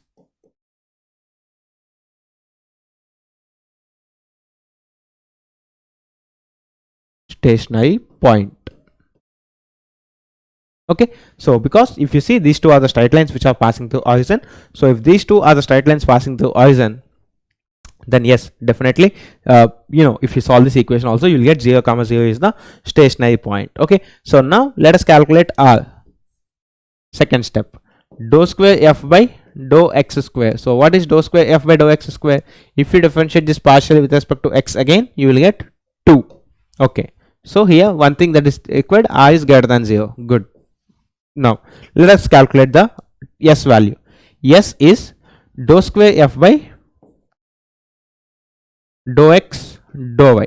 So if you calculate dou square x by dou y, so this is nothing but dou by dou x of dou f by dou y. So this is dou f by dou y. You need to differentiate this partially with respect to x. So if you differentiate partially with respect to x, you have 1. Of course, in Rs you don't have any xy values. If there is some xy value, you would have substituted 0 comma 0 here. Okay, next t. T is equal to dou square f by dou x or dou y square. Dou square f by dou y square. So if you differentiate this partially with respect to y, you will get 2 actually here. Okay, so all these are constants directly. You need not substitute any x comma y points here. Okay, so if you calculate rt minus s square, this is equal to small r value 2, t value again 2, minus s square, so 1. This value is actually positive and r is also greater than 0. So if you see, if rt minus s square is positive and if r is greater than 0, you can see rt minus s square is positive, and here rt minus s square is positive and r is also greater than 0, then the function f of x comma y has minimum, obviously. And in the question they are also asking about the shortest distance, means minimum value of d actually here. Okay, so if you want the minimum value of d, what you can do, so this implies minimum value of d square, because d square is the function, minimum value of this function, which is nothing but x square plus y square plus 1 plus xy, which is actually your d square. So minimum value of d square is actually equal to, if you substitute 0 comma 0 in this x comma y, so x is equal to 0, y is equal to 0, you have only 1 that is left over. So minimum value of d square is 1. This implies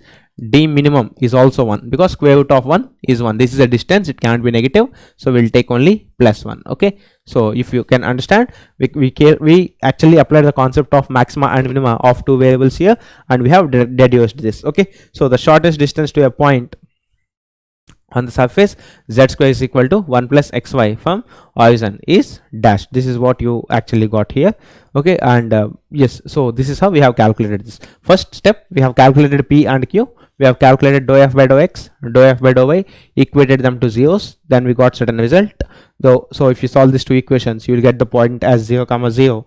You actually need to calculate this r, s, t values at this point origin. Okay, but here they didn't give us any chance for the substitution, because they by differentiation themselves they became constants actually. Okay, so we check this condition that rt minus s square and small r both are actually greater than 0. So minimum value means, if you see, this is the point at which this function is having minimum. Okay, so what is the minimum value? If you substitute this point in this equation, then you will get the value of d square. So that's how minimum value of d square is equal to 1, and this tells you that d minimum value is actually equal to 1 here. Clear? So I hope that is clear to you. So let us try to solve one more question actually. So let us try to solve one more question. So where is this? Okay, fine. So let us solve one more question actually. The minimum value of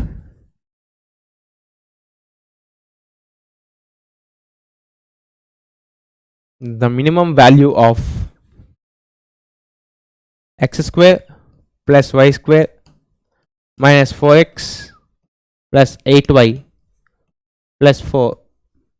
Okay, so let us suppose if you write this, for example, so plus 4, let us say plus 4 is dash. For example, if I ask you this question, okay, so let us suppose it is some function x square plus y square minus 4x plus 8y. Okay, instead of 4, some other constant, you can write 7, something, whatever you want. 7 is dash. Okay, now let us see how to calculate this. It's like the same example what we have taken. You know the function directly now. This time, in previous case, you need to have some knowledge on geometry, like what is the distance between 2 points and how to replace this z square with 1 plus xy. But here straight away there is a question like this: x square plus y square minus 4x plus 8y plus 7 is dash. They are asking you the minimum value of this. Okay, so let us work out some procedure. So if you want the minimum value, what you will do, you actually need to take first step, calculate p. P is equal to, if you differentiate this partially, we have 2x y square, differentiation is 0, minus 4, 8y differentiation is 0, 7 is also 0. So the equate this is equal to 0. Similarly, q is 2y, because x square differentiation is 0, 4x differentiation is 0, plus 8 is equal to 0. So if you solve these equations, you will get x is equal to 2 and y is equal to minus 4. So if you see, 2 comma minus 4 is the stationary point,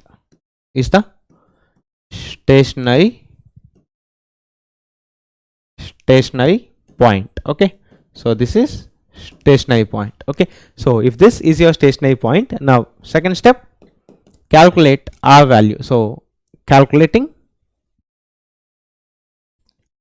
small r is equal to, now if you differentiate this function with respect to x, once again what will you get?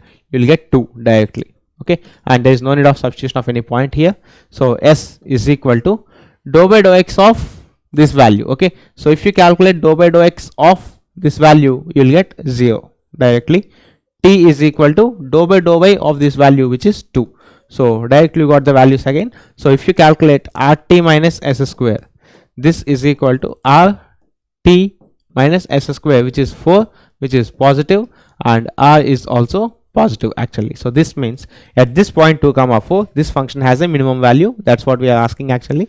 So if they ask you then minimum value is equal to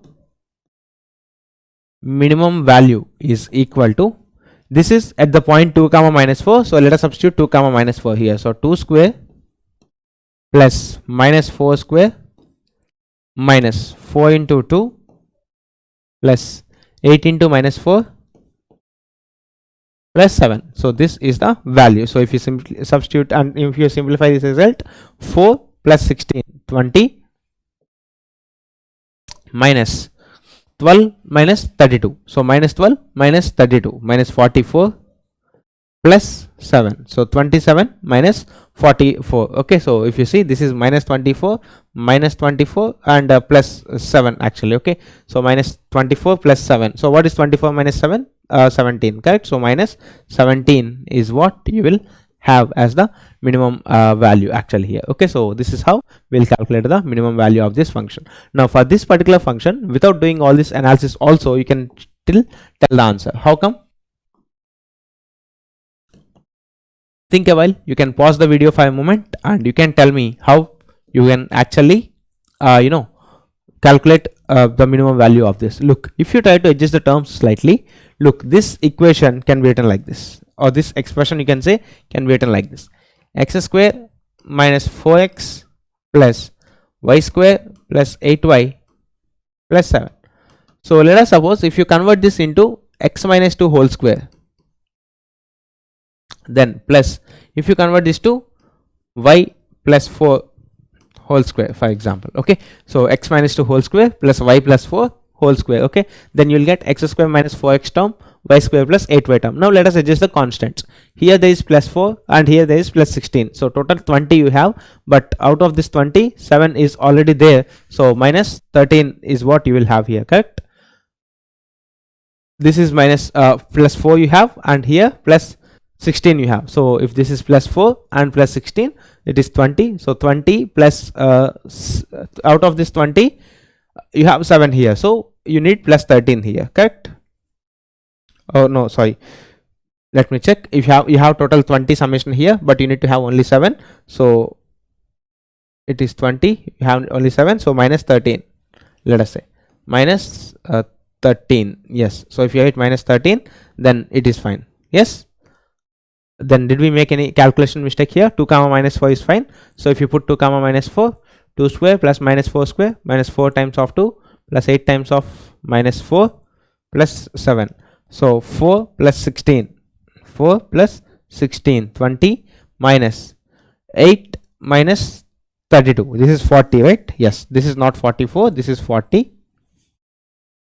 40 plus 7. Okay, so if you see minus 20 plus 7, it is minus 13 actually. Okay, so minus 20 plus 7 is minus 13. There is some small calculation that went wrong. So okay, anyhow, so if you see, this is the function. So this function is same as this function. Now if this function has to be minimum, look, these two values are having positive sign here. This is positive sign and this is also positive sign. So if you keep anything in place of x comma y, definitely this squares will make them positive values. So from minus 13 you will actually subtract some positive value. So actually if you see, if this function has to be minimum, this 13 minus 13 is constant, so these two terms has to be minimum, and since those are square terms, definitely the minimum value of them is actually 0 because both are positive signs. So if you see, the minimum value of these two terms are nothing but zeros. So first term becomes 0 when x equal to 2, second term becomes 0 when y equal to minus 4. That's the same stationary point you got by differentiation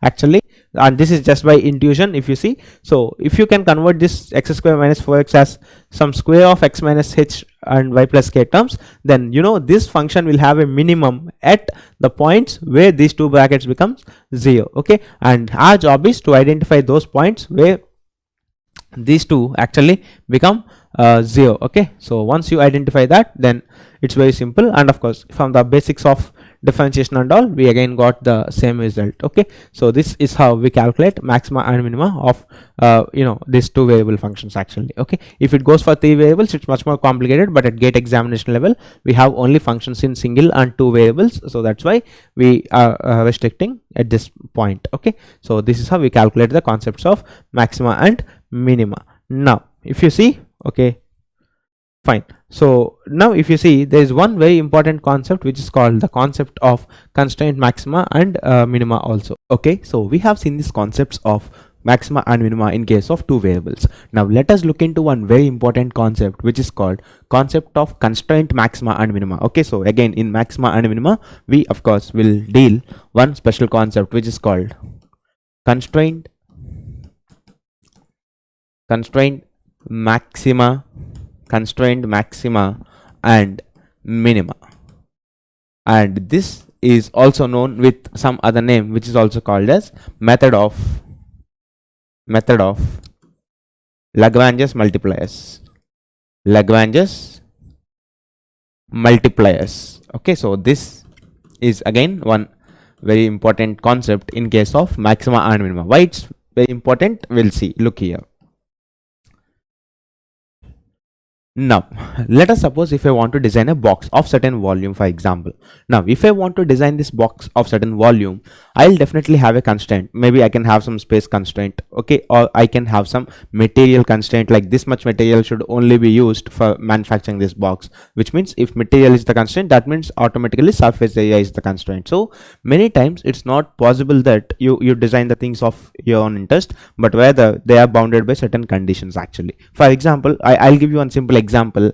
Let us suppose if I ask you what is the minimum value of x square plus y square plus z square, for example, without mentioning any condition.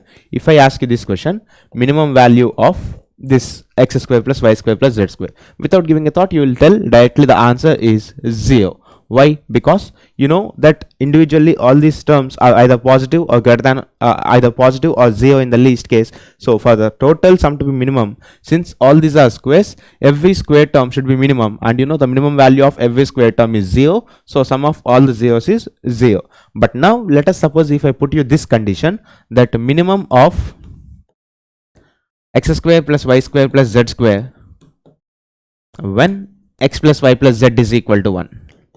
X plus y plus z is equal to 1. Let us suppose if I give you this condition. Okay, now along with asking you the minimum value of x square plus y square plus z square, if I ask you what is the minimum value when these conditions are satisfying, then you cannot keep 0 0 0 here, because if you see, when you keep all zeros, this equation doesn't get satisfied. Okay, so such, now definitely you see the minimum value of this expression is not 0. Why? Because we have set a constraint. Okay, so constraint means some restriction on the variables. Okay, so whenever there is certain restriction on the variables, you generally cannot say that this is basically the same as the normal case. Okay, so we'll talk about this kind of things in this constraint maxima and minima. So let us quickly go through the things. Okay, so let us quickly go through the things.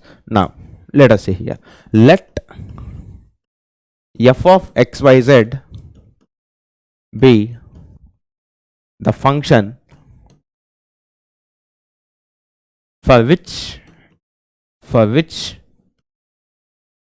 extreme value has to be found, for which extreme value means basically maximum or minimum, extreme value has to be found when the variables x, y and z are constrained by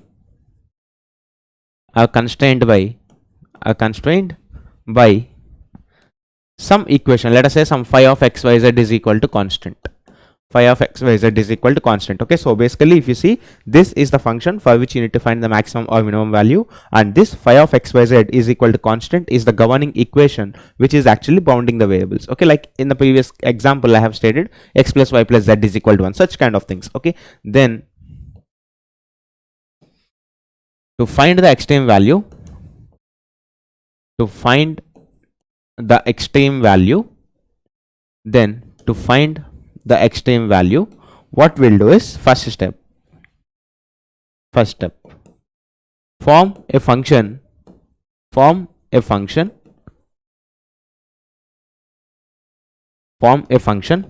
say capital F of xyz, for example.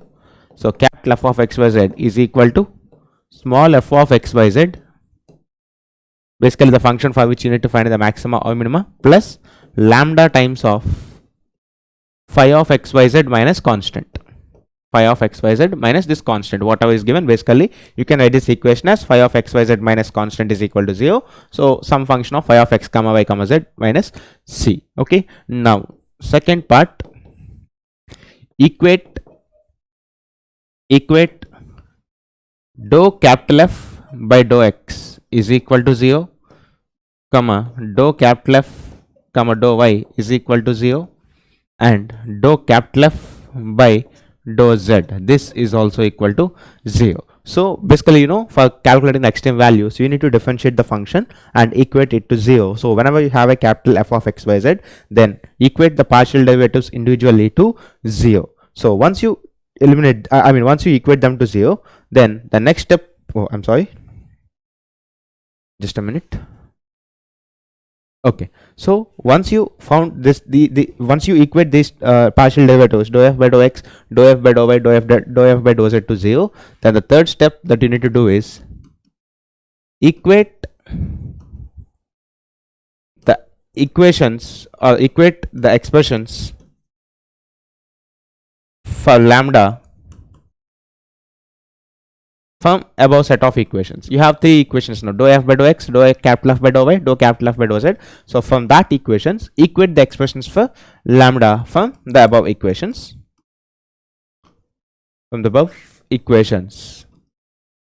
So once you have done that, you will get the relation between variables, and get the relation between the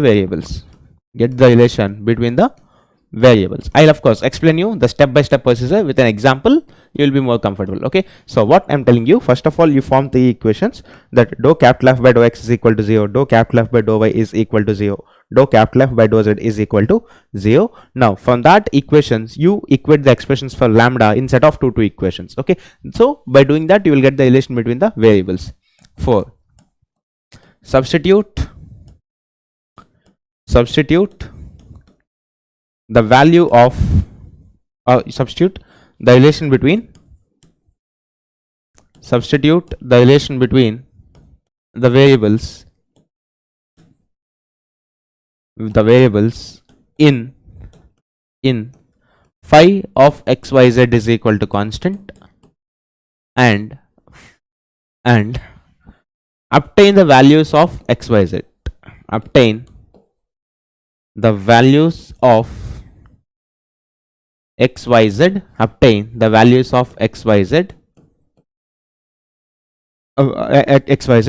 And obtain the values of xyz. That's it. Okay, so once you substitute that, then fifth is the extreme value required. You can write the extreme value required is, okay, in order to identify clearly, let us make this x0, y0, z0, then is small f of x0, y0, z0. Okay, so this is how we actually find the extreme values. And here if you see, the procedure remains the same for maxima or minima actually, and these kind of functions generally they have only one extremum in general. Okay, for example, let us see example so that we'll get much better understanding. Okay, so what I told you, first of all, you form this function, then do the partial differentiations to 0, and then equate the expressions for lambdas obtained from these equations in sets of 2, so that you will get the relation between the variables. Okay, so once you get the relation between the variables, you substitute these variables in phi of xyz is equal to constant, basically the constant equation, and then you will get the values of this x0, y0, z0 actually, and the extreme value that they ask in the question, maximum or minimum value, is basically f of x0, y0, and z0. Okay, now let us see this with the help of an example. You can see example, the minimum value of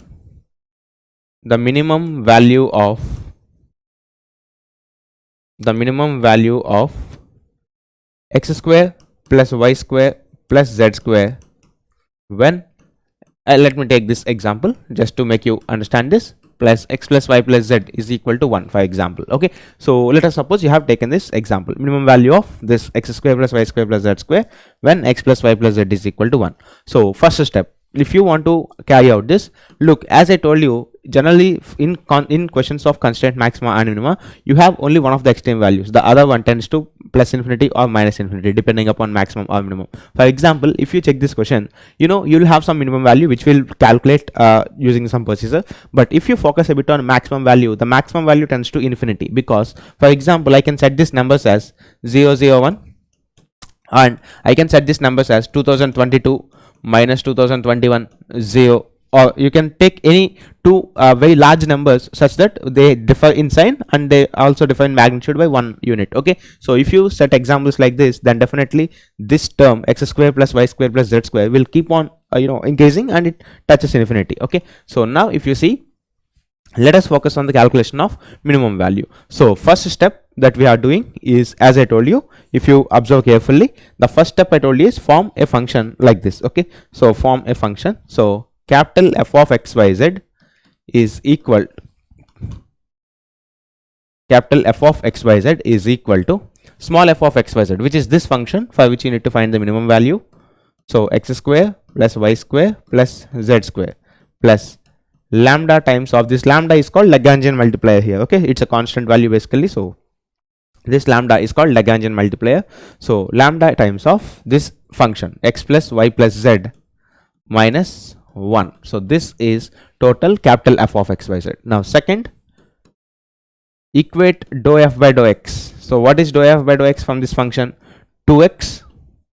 Then when you are differentiating with respect to x, these two are constants, so 0 plus lambda times of, if differentiation of this is 1, that's it, is equal to 0. Dou f by dou y, dou f by dou y is equal to, similarly, 2y plus lambda into 1 is equal to 0. Dou f by dou z, which is 2z plus lambda times of 1 again is equal to 0. So we have these values. So from this equation, if you write the value of lambda, lambda is equal to minus 2x. Here lambda is equal to minus 2y, and here lambda is equal to minus 2z. Now third step is basically equate different expressions for lambda from the above equation. So these are the three equations. So if you equate two sets of lambda values, for example, if I equate these two, then what is the relation I'll get? Minus 2x is equal to minus 2y. So which means x is equal to y. So the relation between x and y for this function to be minimum is x should be equal to y. Similarly, let us suppose if I equate these two, or you can equate first and third also, depending upon here your idea is to eliminate one variable so that you will get relation between two variables. Okay, so minus 2y is equal to minus 2z. So this implies y is equal to z. So basically what you can tell, for this function to attain minimum value, all the variables x, y and z values should be same. So this implies x is equal to y is equal to z.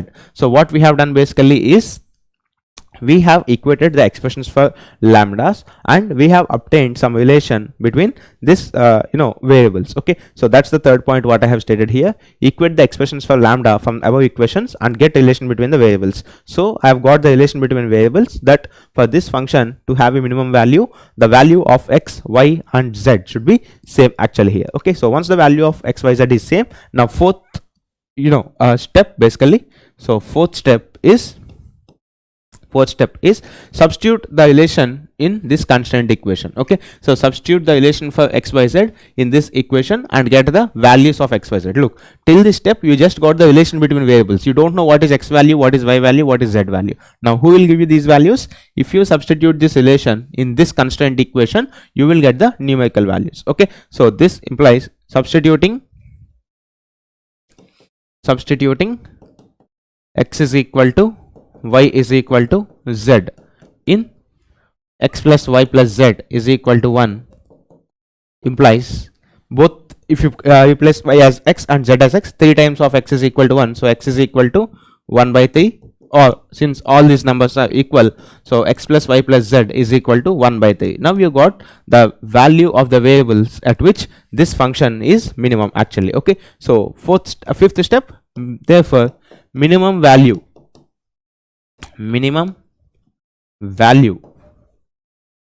is equal to x square plus y square plus z square, which is x square plus y square plus z square, which is, so what are the values of x, y, z at which this function will be minimum? You got this value. So 1 by 3 whole square plus 1 by 3 whole square plus 1 by 3 whole square total. So totally it is 3 times of 1 by 3 whole square. So this is 1 by 3. So 0.33 is the maximum value of 0.33 is the minimum value of this function when x plus y plus z is equal to 1. So it is 3 times of 1 by 3 whole square, which is 1 by 3. You take any other value, definitely the answer, you take any other values of x, y, z, definitely this value, if you calculate, you'll get more than 1 by 3. You take any values, for example 0, 0, 1, you can see its total value is 1, which is more than this 1 by 3. You take any other values randomly, you will definitely end up with getting this calculation as more than 1 by 3. Okay, so this is called concept of constraint maxima and minima. Of course I have worked out with a simple example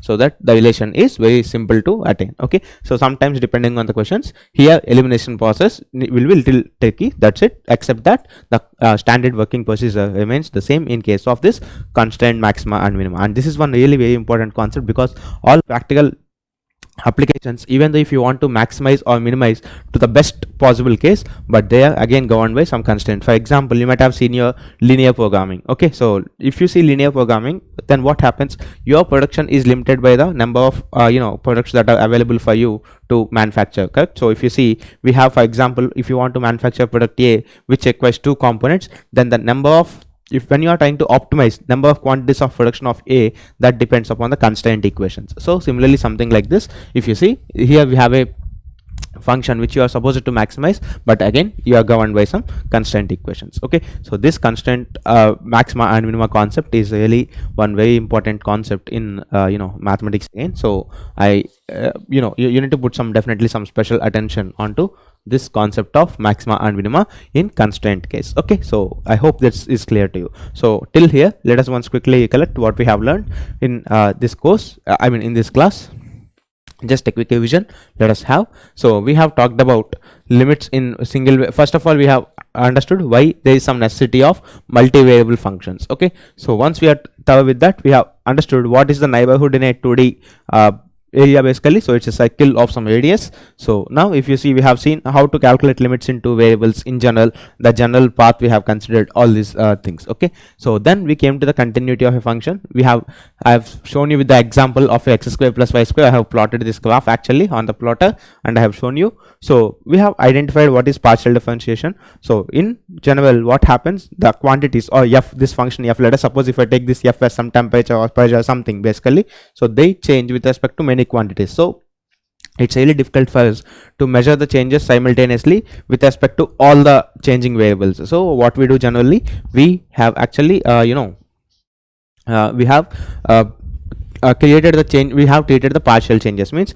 when you have differentiated with respect to x partially, that means you have treated your y, means basically here it's 2 variables. So when I am differentiating with respect to x, I am treating y as constant. But let us suppose if we have some 5-6 variables, whenever you are trying to differentiate a function with respect to a particular variable, except that variable, you will treat all the other variables as constants. Okay, so that's how you'll get these definitions of fx and fy. Whenever I am differentiating with respect to x, I am not considering any change in y in this calculation. So similarly, when I was differentiating with respect to y partially, I'm not considering any change in x here. Okay, so I told you these are denoted by p and q. Then we have given chain rule of differentiation. So practically, what does chain rule of differentiation tells you? If you want to identify change of a certain property between 2 locations, of course very close to each other, then this is given by dou t by dou x into dx plus dou t by dou y into dy. This term corresponds to the change of this quantity t because of the change in x, and this term corresponds to the change in t because of the change in y actually. Okay, and of course formula wise, this is chain rule, dou t by dou x into dx plus dou t by dou y into dy. Or normally you'll use this concept of total differentiation in fluid mechanics, for example in fluid kinematics, when you're trying to calculate the accelerations. You remember these expressions, u into dou u by dou x plus v into dou u by dou y. All this is basically nothing but the chain rule of differentiation. As next, we talked about some partial differentiation basic understanding. Look, some of you might have forgotten how to do the partial derivatives and all, so I have given you some quick 5 to 10 minutes of intro there. And then we came to one very important theorem of partial differentiation especially, and that's Euler's theorem or Euler's theorem, you can say. So if you see, we have talked what is a homogeneous function of degree n. So in that we have seen two important results that which we have obtained using big calculation. After identifying this this Euler's theorem, we have written in a single line here, okay, and this result is written with the help of this Euler's theorem, and this complete calculation is basically the standard procedure for finding different derivatives and substituting and get the values. Okay, so these are two important examples that we have taken out. Now if you see, this is again Euler's theorem. So is f, if it is split into some functions of different degrees of homogeneity, then this is how we'll work out the things. Okay, and I told you sometimes the function directly is not a homogeneous function, but some function of this dependent variable is homogeneous. So in such cases, I told you how to deal with the things. I have given you some example also here. We worked out few things, and then we came to the concept of maxima and minima in two variables. Okay, so in two variables, how will we calculate maxima and minima? Like in the case of single variable, first of all we equate the derivative to 0, but since the number of variables that are involved is more, so we go for partial derivatives and equate them to 0. So once we solve these two equations, then we'll get some stationary points depending upon the function. Actually, how many stationary points we'll get, that depends on the function. So I have taken the case of one stationary point and I have explained you the procedure. So you need to calculate R, S, T values. R is dou square f by dou x square, S is dou square f by dou x dou y, or it can be dou square f by dou y dou x also, correct? Because we have seen this order of differentiation doesn't impact the value. Similarly, we have calculated T. Now we have three checking conditions like RT minus S square value and R value. Depending upon this, RT minus S square greater than 0 and R greater than 0 less than 0, we have certain maxima or minima conditions. And finally we came to one thing, that if RT minus S square is actually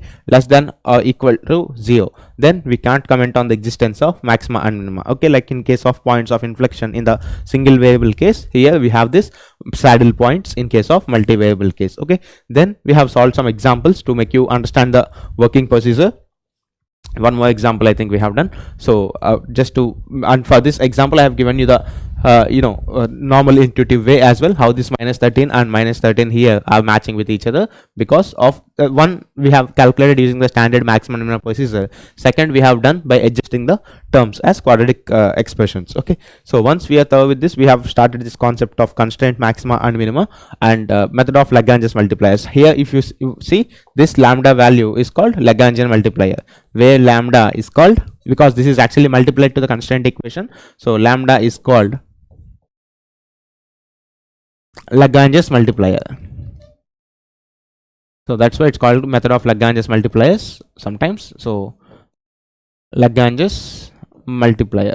Okay, so where lambda is called Lagrange's multiplier. If you see, then we have set some working procedures, 3 to 5 lines. Then we have seen an example how we basically use this working procedure in analyzing the minimum values of the function basically. So is this clear to all of you till now? So if it's clear, then let us move on to the next part. Okay, so Taylor series in two variables. Okay, so how we do Taylor series in two variables, we have seen in single variables. Let us suppose if you want to generate a Taylor series expansion of any continuous and differentiable function with x minus a terms in the series, then we have seen f of x is equal to f of a plus x minus a by 1 factorial into f dash of a. All these things we have seen. Okay, now let us see what happens in case of a 2D case. Okay, so if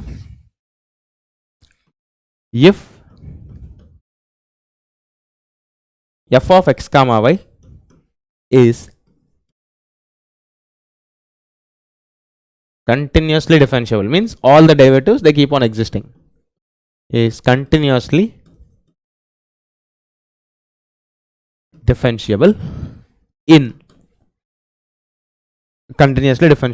x comma y, continuously differentiable in x comma y about the point a comma b, about the point a comma b. Means if you see, all the derivatives at this point a comma b exist continuously, means first derivatives, second derivatives, all these things. Okay, about the point a comma b. Now let us see how we write this. Then the Taylor series expansion then the Taylor series expansion of f of x comma y about a comma b is about a comma b, let us say a comma b is given by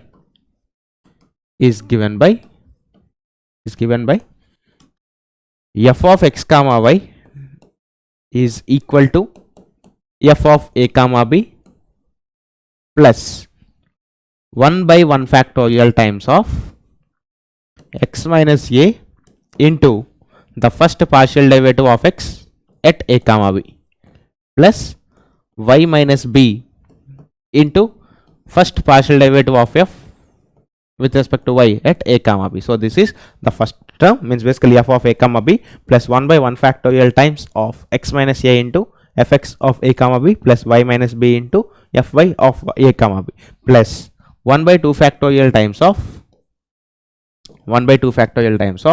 x minus a whole square into fxx, means second derivative with respect to x. So this is nothing but dou square f by dou x square at a comma b plus 2 times of x minus a into y minus b into f of xy, means dou square f by dou x dou y, or it can be fyx also, dou square f by dou x at a comma b plus y minus b whole square times of fyy at a comma b. So this is the second degree terms basically in this Taylor series. Similarly, if you want to x plus third order, so plus 1 by 3 factorial times of x minus a whole cube into fxx a comma b plus 3 times of x minus a whole square into y minus b into fx square y a comma b. So similarly, like the cubic expression. Okay, so this series will go on like this actually. Okay, so this is how you generate a Taylor series expansion in two variables of a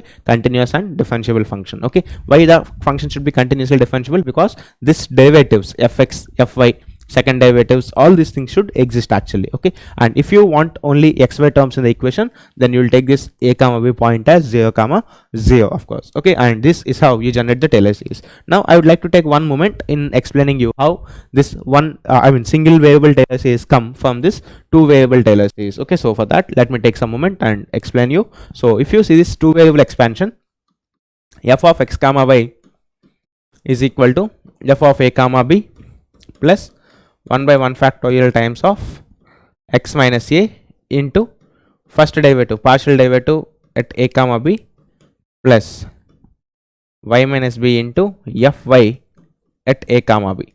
So this is your first factorial term, means the linear terms. Similarly, here you have linear approximations, quadratic approximations, all these things. As I told you in previous single variable case, if you see, if I ask you what is the linear approximation of this function about this point, you will consider this Taylor series only till this point. Okay, so that's the linear approximation. If I ask you for the quadratic approximation, you will consider till the second degree terms. Okay, so that's how we consider the linear approximations and quadratic approximations of this Taylor series in two variables actually. Okay, so let us continue here. So this is the case. Now if you see, let us see 1 by 2 factorial times of x minus a whole square into x minus a whole square into second derivative at a comma b with respect to x plus 2 times of x minus a into y minus b into fxy at a comma b plus y minus b whole square times of fyy at a comma b. Okay, so once you have this plus and so on, of course you can write this sequence, so plus and so on. So if you see in case of single variable, let us see what happens. First of all, you don't have this y variable involvement, so obviously you won't have this second quadrant b involvement. Okay, and obviously there is no y, so whenever if you differentiate a function of x which is completely in terms of x with respect to y, then this partial differentiation will go to 0, yes or no? And of course this y minus b term is also not existing because it's a single variable calculus. Okay, so if you try to understand, if you take a function only in terms of x, for example, let us say, so if you take a function only in terms of x, this partial differentiation of function with respect to y will go to 0. Similarly, here also there is partial differentiation with respect to y, here also there is partial differentiation with respect to y. So all these terms, they go to 0, and of course these terms don't have any existence, because we are dealing the changes only in x direction. Okay, so like this, if you keep on deleting the terms where there is involvement of y coordinate, then you will end up with the series f of x is equal to f of a plus x minus a by 1 factorial x minus a by 1 factorial into, now this is partial differentiation of f. Now whenever f is only function of x, if you differentiate it partially or if you differentiate it exactly, then you will get the same result. So if you see, this fx is nothing but f dash at the point x equal to a, because there is no point of b here. Okay, so this b won't be there. Okay, so you have a, so this term got finished, plus coming to this term x minus a whole square by 2 factorial x minus a whole square by 2 factorial multiplied by, now if you see, this is dou square f by dou x square. So whenever f is again some function of x,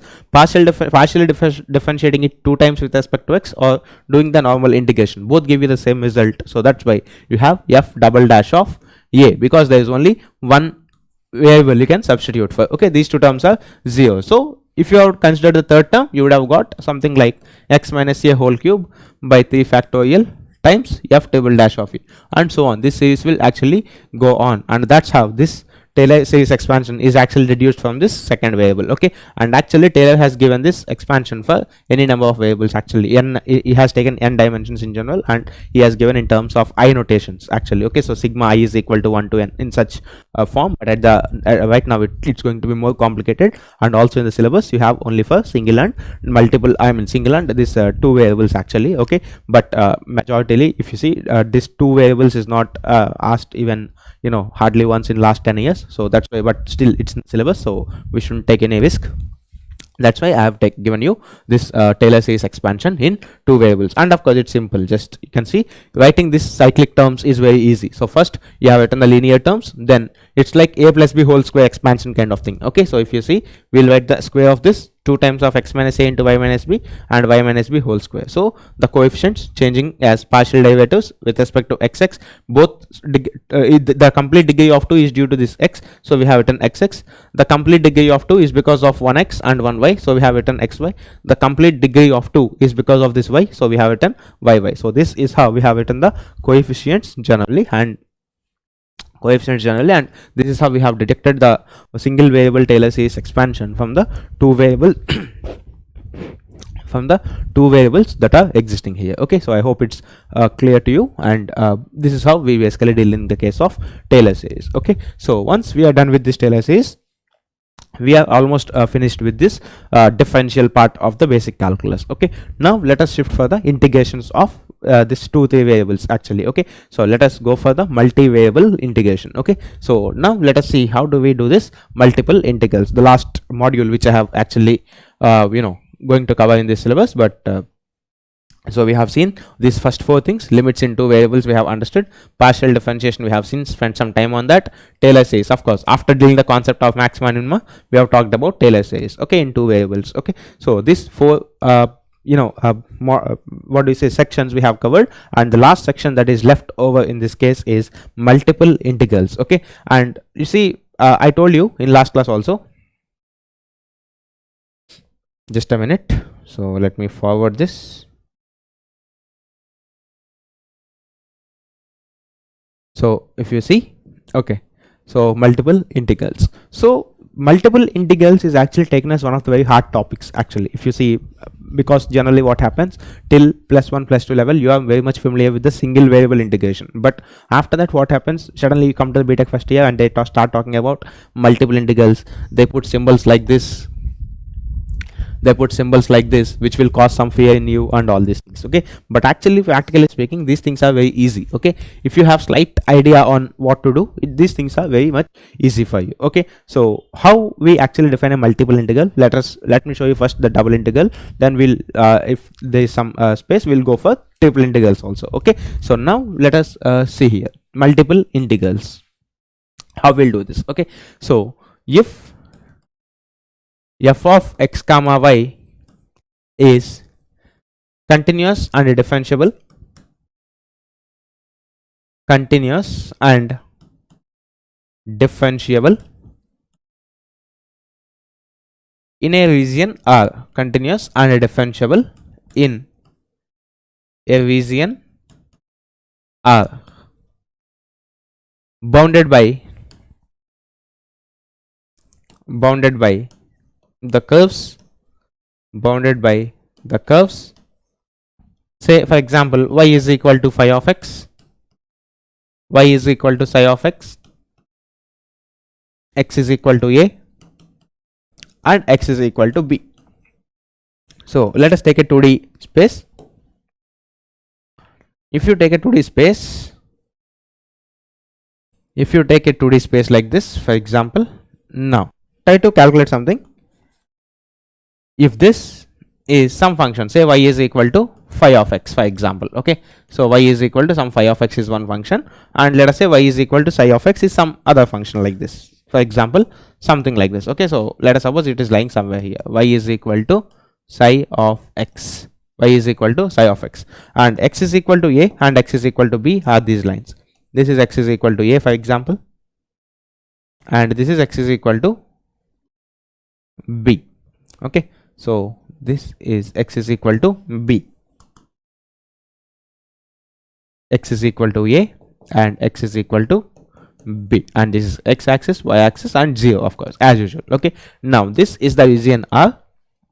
Actually this is the region R, of course. Okay, so if this is the region R, now let us suppose there is some function f of x comma y which is existing at everywhere in this location, and there is, it's also differentiable.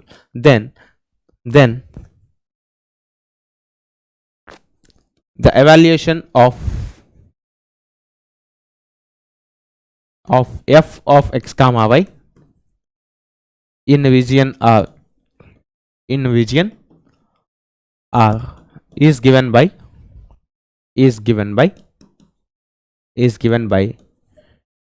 integral over the region R, or sometimes you denote only with single integral R, that's also fine. Okay, as long as there is a region, you understand that it's a double integral by default. Okay, so f of x comma y dy dx. Okay, so integral R f of x comma y dy dx basically. So this integration is nothing but if you write the limits of this and integrate. Look, I'm going to tell you one very important point here for the next 2-3 minutes. Please be focused. Integral of the region R of this function f of x comma y dy dx. Okay, so dy dx, this is equal to, look, it's a double integral. First of all, you know, because it's a 2-dimensional integral, it's a 2-variable function, so you have double integral. So integral f of x comma y dy dx. Now try to understand one thing. Now let us suppose if the first variable of integration is y, for example. Look, please try to understand these points very clearly. For next 2 minutes you are going to focus here. So if this first variable of integration, this is first variable of integration, this is second variable of integration. So now see here, if you talk about the first variable of integration, for example, then here the first variable of integration is y, so this is the first variable of integration. So definitely the limits on this inner integral, means on this integral, should be y limits. Okay, so these limits should be some y limits of y. But here if you see, there is second integrating variable. So for integrating this complete inside integration with respect to x, you need this complete thing in terms of x, correct? So that's why we will write it as phi of x. Okay, psi is bottom, so psi of x to phi of x actually. So like this is what we write. Okay, because you know y values are generally measured from bottom to top, so that's why psi of x is in the bottom and phi of x is on the top actually. Okay, so this is how you do the integration. So then the inner integration, when you do this integration, look, when you do this integration,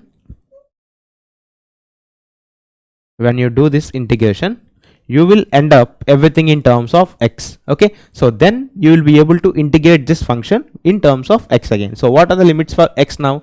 X is changing from a to b, so x is changing from a to x is changing till b. Okay, because if x limits are measured generally from lowest value of x to highest value of x, so this is how we actually write the limits of integration. Okay, so try to remember, I'm again repeating, if first variable of integration is y, then the limits on the inner integral should be y limits, but those y limits should be in functions of x actually. Okay, so now once you get the complete function in terms of x, it converts to a single variable integration, and then you'll proceed. If this box which I have done in blue is or turquoise is actually in x color, in x, then once you get this function in x, then you can integrate with respect to x carefully. Okay, so this is how we do this integration. For example, now let us suppose if I ask you this integration, let me explain you with the help of an example. I'm giving a direct example. Integral, first of all, integral say 0 to 2, for example, 0 to 2, and x to x square, for example, y is equal to x to y is equal to x square, for example. Okay, so 0 to 2 generally x square is less than x. So let us suppose if you do this, for example, this is some integration which I'm giving you, 0 to 2 integral x square to x square y plus 2y. Let us suppose if this is the integration, for example, dy dx.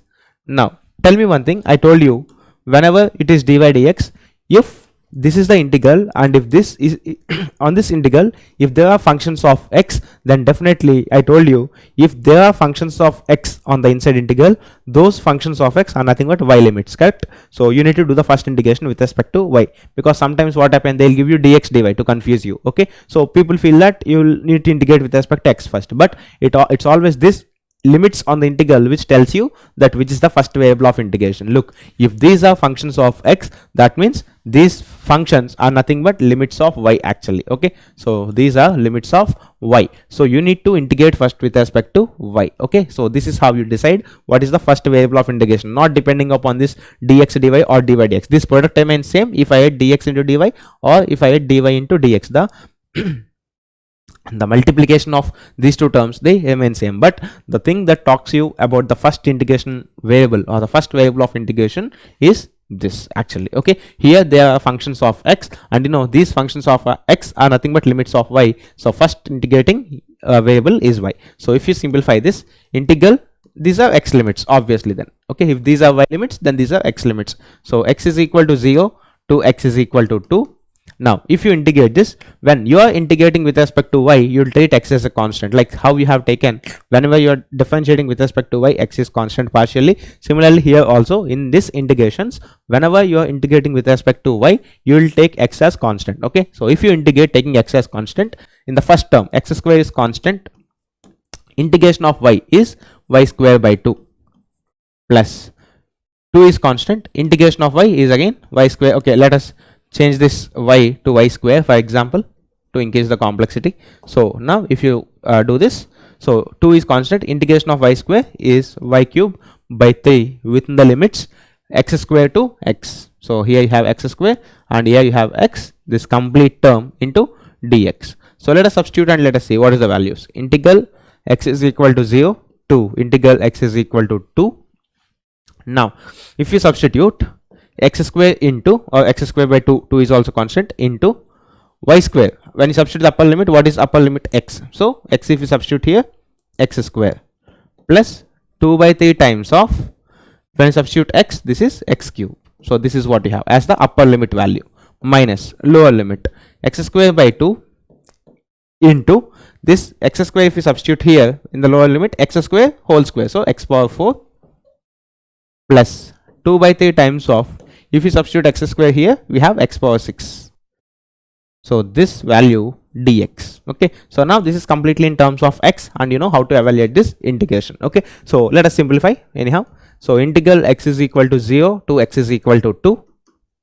Now if you simplify, there is one x power 4 term, x cube term, x power 6. Both these terms are of x power 6 actually. Okay, and if you see, this is x power 4 and this is x, basically this is what, x cube term. Okay, so x power 4 by 2 plus 2/3 of x cube,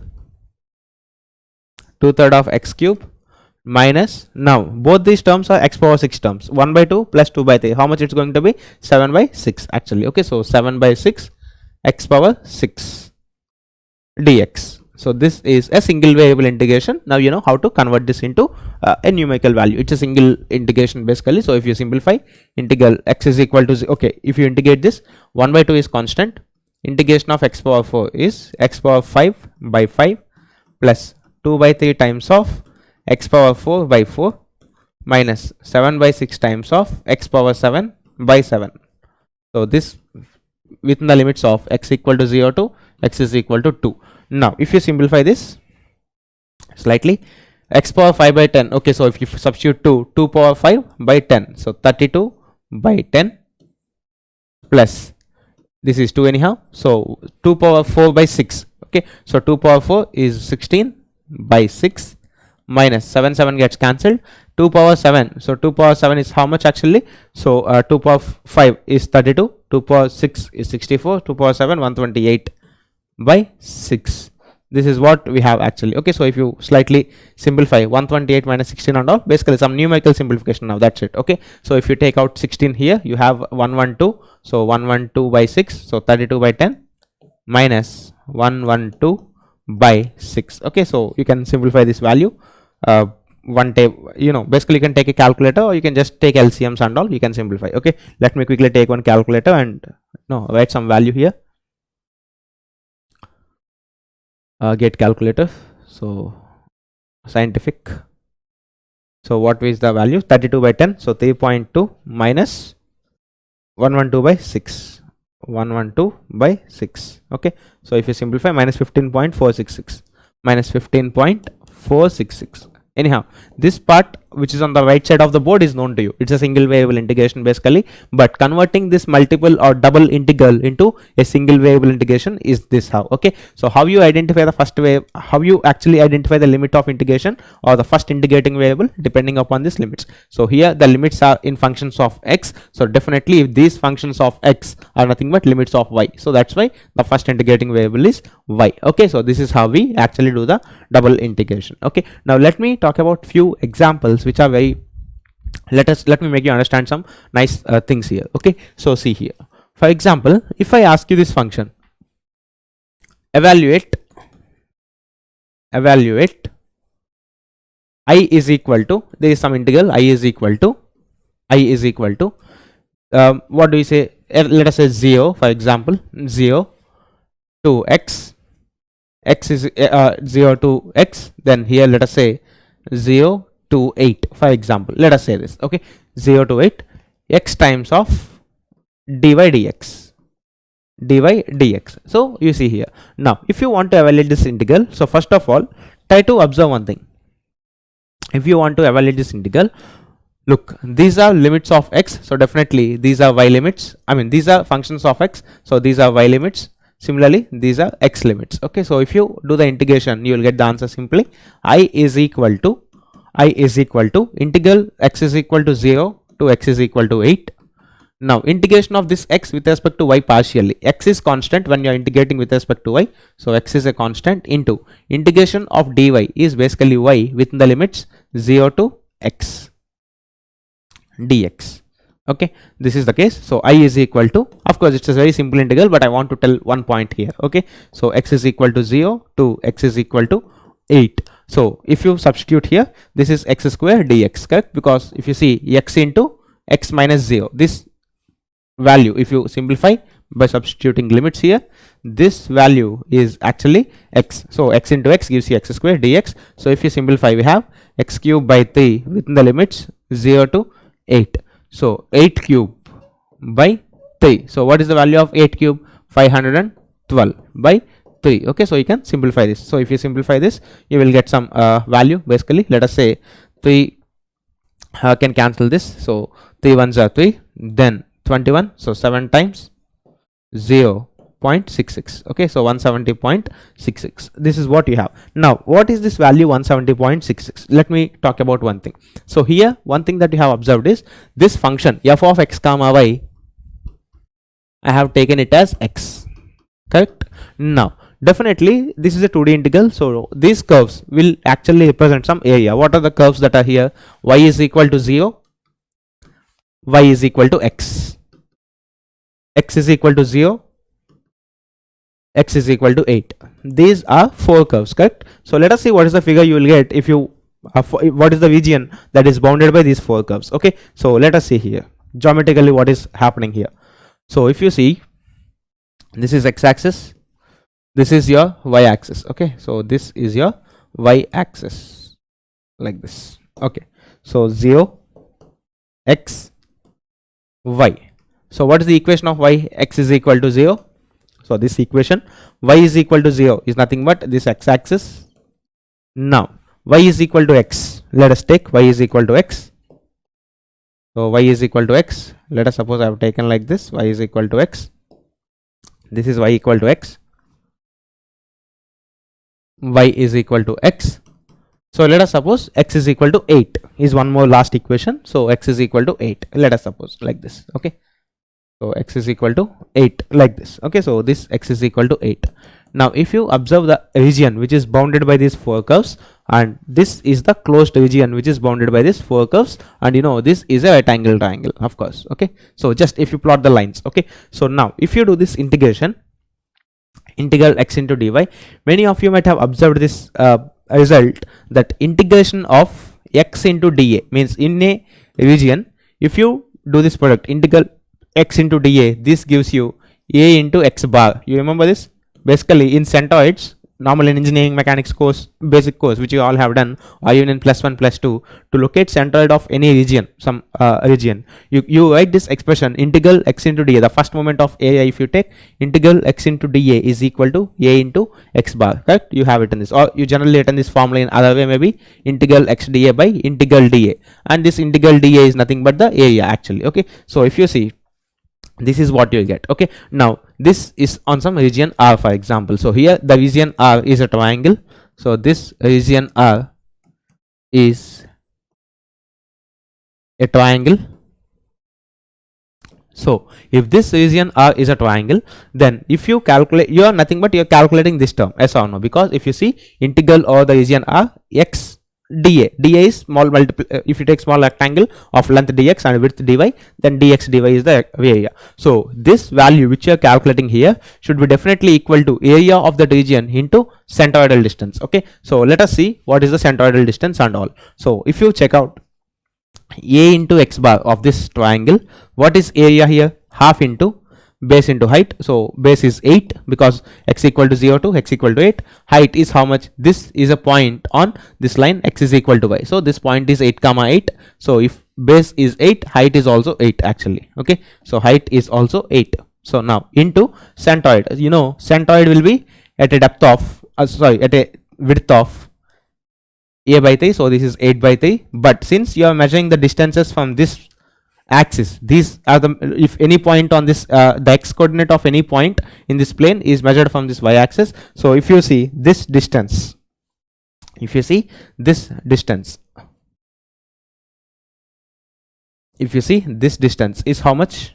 Basically this distance is 2 times of 8 by 3, correct? If that's 8 by 3, this is 2 by 3 times of 8. Okay, so this distance here is 2 by 3 times of 8. So this is the x bar value, means basically the centroidal distance from this y axis. Okay, so if you multiply x bar, 2/3 of 8 is what you will have here. Why? Because this x bar is always measured from the y axis. Okay, so that's the reason. So if you see, if you cancel this 2 and 2, this value is nothing but 8 cube by 3, which you have actually got here. Okay, so this 8 cube by 3 and that 8 cube by 3, both are actually the same, of course. And now if you see this centroidal formula, basically the formula that you use to evaluate the centroids of any plane figures, so that gives you that centroids you actually evaluate based on this double integration. Okay, or you can say two variable integration basically. Okay, and the function that gives you the analysis for the centroid when you perform double integration is f of x comma y is equal to x. And of course, if you have taken f of x comma y is equal to y, we might have got something about this x coordinate. Basically, for example, this dimension is 8 by 3, correct? Now let us suppose if you ask me what would be the answer if I replaced x with y here, for example, and do the integration. If I replace x with y, then in this formula integral y dA is equal to a into y bar. So area into y bar distance from x-axis is 8 by 3. So the result will be, this 2 won't be there here, so the result will be half of this, which means 256 by 3. So if you simplify, you will get 85.33 is what you would have got if the value is y here. Okay, so let me show you the same thing with the by taking this value as y, for example. Okay, so if you take the value of y, I am telling you the answer is going to be 85.33 because everything remains same, but instead of this x bar here we take y bar. Okay, so what is the height of the centroid from the x-axis? This is 8 by 3. So here you will replace with 8 by 3. So the answer will be half of this value, which is 85.33. anyhow, let us see how that is happening. Integral x is equal to 0 to x is equal to 8, y is equal to 0 to y is equal to x. Look, please be careful when writing these limits. Make sure y limits are from bottom to top, x limits are from left to right, means in the increasing direction of x, because generally it's not mandatory, but it's convention that we write lower values here in the lower limit and upper values, means the highest values here. Okay, so that's the reason. So if I keep y into dy into dx, for example, okay, so this gives you x is equal to 0 to x is equal to 8, then integration of y with respect to y square by 2, so 0 to x and dx, so this is equal to x is equal to 8, so 1 by 2 times of x square dx.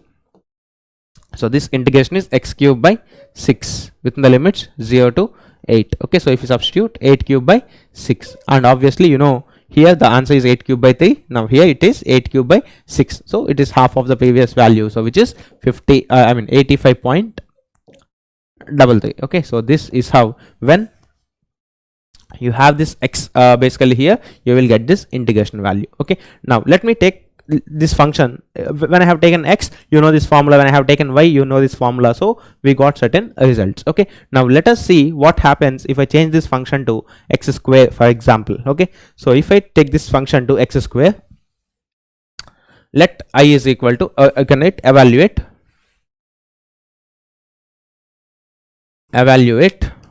I is equal to same limits. Let us take y is equal to 0 to y is equal to x, for example, x is equal to 0 to x is equal to 8. Let us take x square. Okay, so or y square, let us take y square, you are much familiar actually, so y square dy dx. Y square you are much familiar, I will tell you after 2 to 3 minutes. You will tell me why I have taken y square here. Okay, so now if you see this integration, if you evaluate, I is equal to integral x is equal to 0 to x is equal to 8. So these are again functions of x, so that means these are y limits. So integrating with respect to y, you will get y cube by 3 within the limits 0 to x dx. So this is 1 by 3 times of integral x is equal to 0 to x is equal to 8. So when you substitute x, we have x cube minus 0, so we have x cube dx.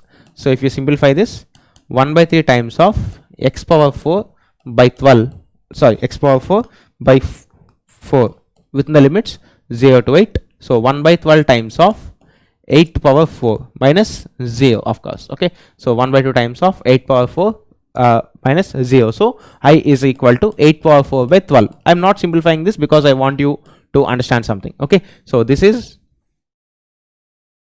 8 power 4 by 12. Now what is this 8 power 4 by 12 value? Okay, so you have seen again one very important thing, that integral y square dA of some area A will give you something, correct? What is this actually? What is this quantity? So you have seen this integration many times, that integral A y square dA is nothing but moment of inertia of the area about x-axis, correct? About OX, means basically this x-axis. Okay, so this is nothing but this quantity gives you,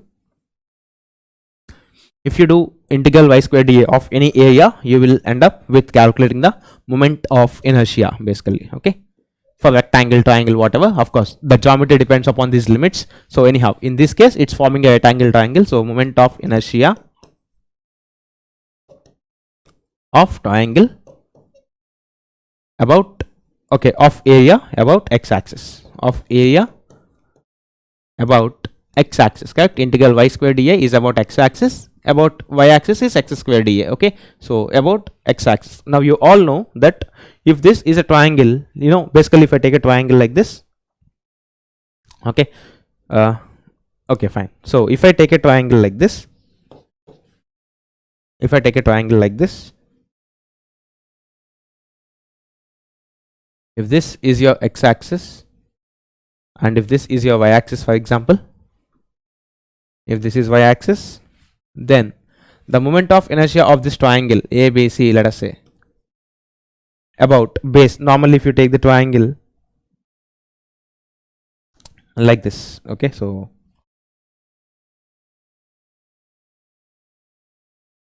something happened, okay,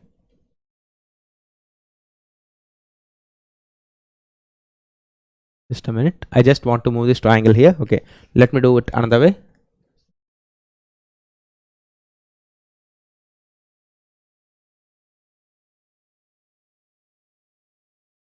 So let me match this with the base. Okay, fine. Similarly here, this fellow, what we can do to this? Okay, nothing I can do. Fine, let us suppose this is origin, this is x and this is y. Now you know, if this is a triangle of base B and height h, for example, let us say height h, then the moment of inertia of this triangle about OX, means about this OX, is nothing but BH³ by 12. Correct, you know this. And also, you know, if this is a centroid G, for example, then the moment of inertia about this centroidal axis, the moment of inertia about this centroidal axis is how much?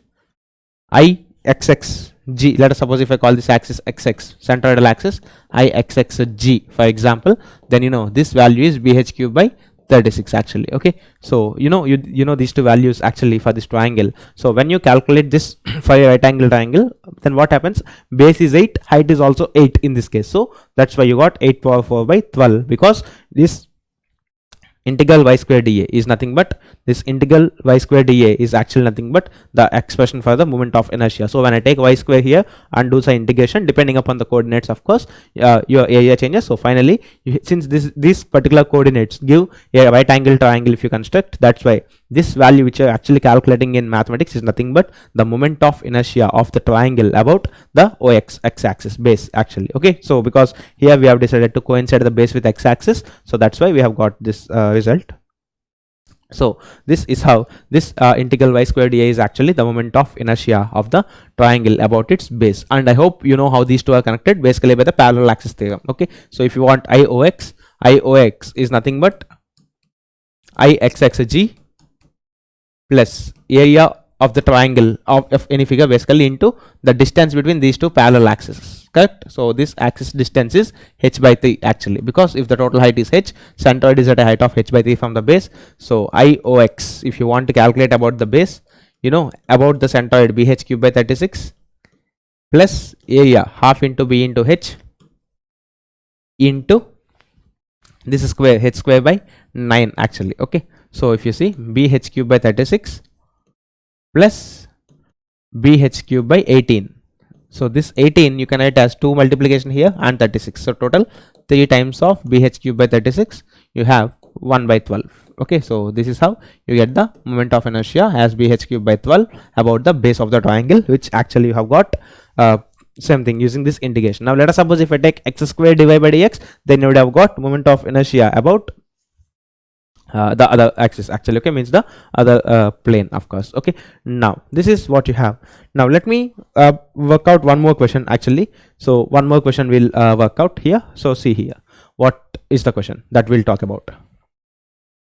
So you came to know that, let us suppose, tell me one thing, let us suppose if this x comma y value is 1. Okay, so you pause the video and think for a while. So if this f of x comma y value is 1, for example, means let us suppose you have kept 1, and if you have done the integration, then definitely you would have got area of this triangle, because if you see integral dA is actually the nothing but total area of the geometry. So if you see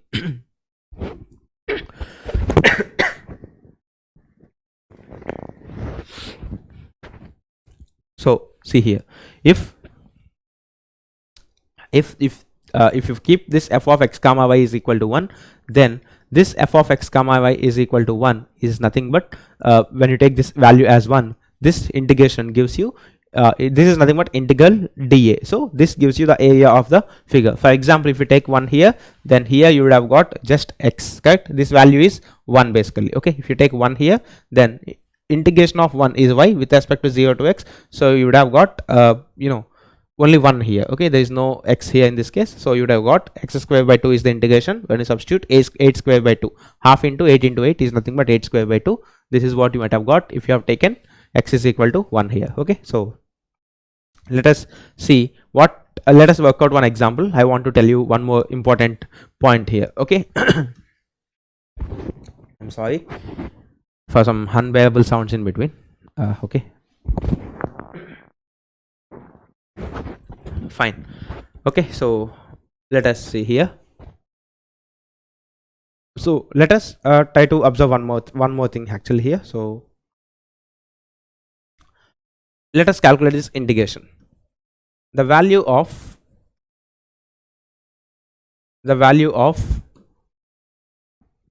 integral x is equal to a to x is equal to 0 to x is equal to a, let us say. Similarly, y is equal to 0 to y is equal to square root of a square minus x square, for example. Okay, so square root of a square minus x square. Okay, so x is changing from 0 to a and y is changing from 0 to square root of a square minus x square. Let us take this x square plus y square dy dx. Let us take this integration and let us suppose if you evaluate this integration, so we will see what actually this integral gives you. Okay, but I think straight away doing the integration is a bit complicated, so if you can convert to polar coordinates, it's better, we will convert. Okay, so anyhow, so if you see this integration, let me first show the curves. What are the curves actually? Okay, so let us see the curves. X is equal to 0 means y axis, x is equal to a is some line, y is equal to 0 and y is equal to square root of a square minus x square. Okay, so these are the values that you have. So if you do the integration, if you plot these curves, actually what you will get, let me show you. So first of all, x axis is like this, then y axis is like this, so 0, x and y. Okay, so 0, x and y basically here. So you have 0, x and y. Now try to understand something. If you have 0, x and y, now x is equal to 0 is this equation, y is equal to 0 is this equation, y is equal to 0, x is equal to a is this equation, x is equal to a is this equation, so this equation, x is equal to a is this equation. Now try to understand one thing. If y is equal to root of a square minus x square, if I slightly simplify this, you will understand y square is equal to a square minus x square, so x square plus y square is equal to a square. So if you see, this curve is nothing but a circle actually, so this is a circle, so you can take the circle, but here in all the regions the area is unbounded, so we are taking only in the first quadrant because x is changing from 0 to a, so x is changing from 0 to a, so whatever is the curve, that should be only to the right side of this y axis. Okay, because x is from 0 to a, so the curve should lie only in between these two lines. At the same time, curve should lie between this, above this y axis. Okay, so this is nothing but a circle in the first quadrant. So if you see, this is actually a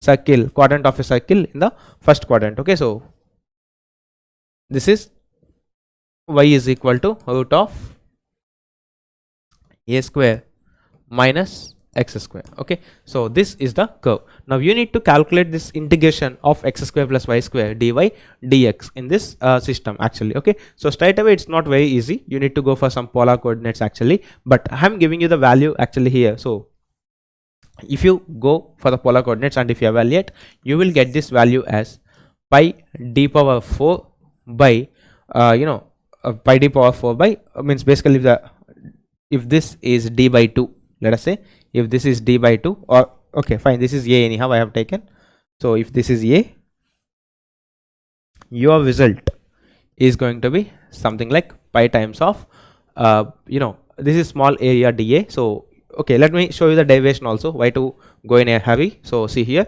this is A. Let me show you the derivation also, so it will be helpful to you. This is A. Now this is also A because it's a quadrant of a cycle. Okay, so this is also A. So if you take this as your theta, so theta is changing from 0 to pi by 2. Okay, and smaller radius is changing from A to pi. So if you take this dy dx actually represents some small area. Okay, so if you convert everything into polar coordinates, what you will get? This small elemental area in case of polar coordinates is r dr d theta actually. Okay, means if you take some small elemental strip here, look, let us suppose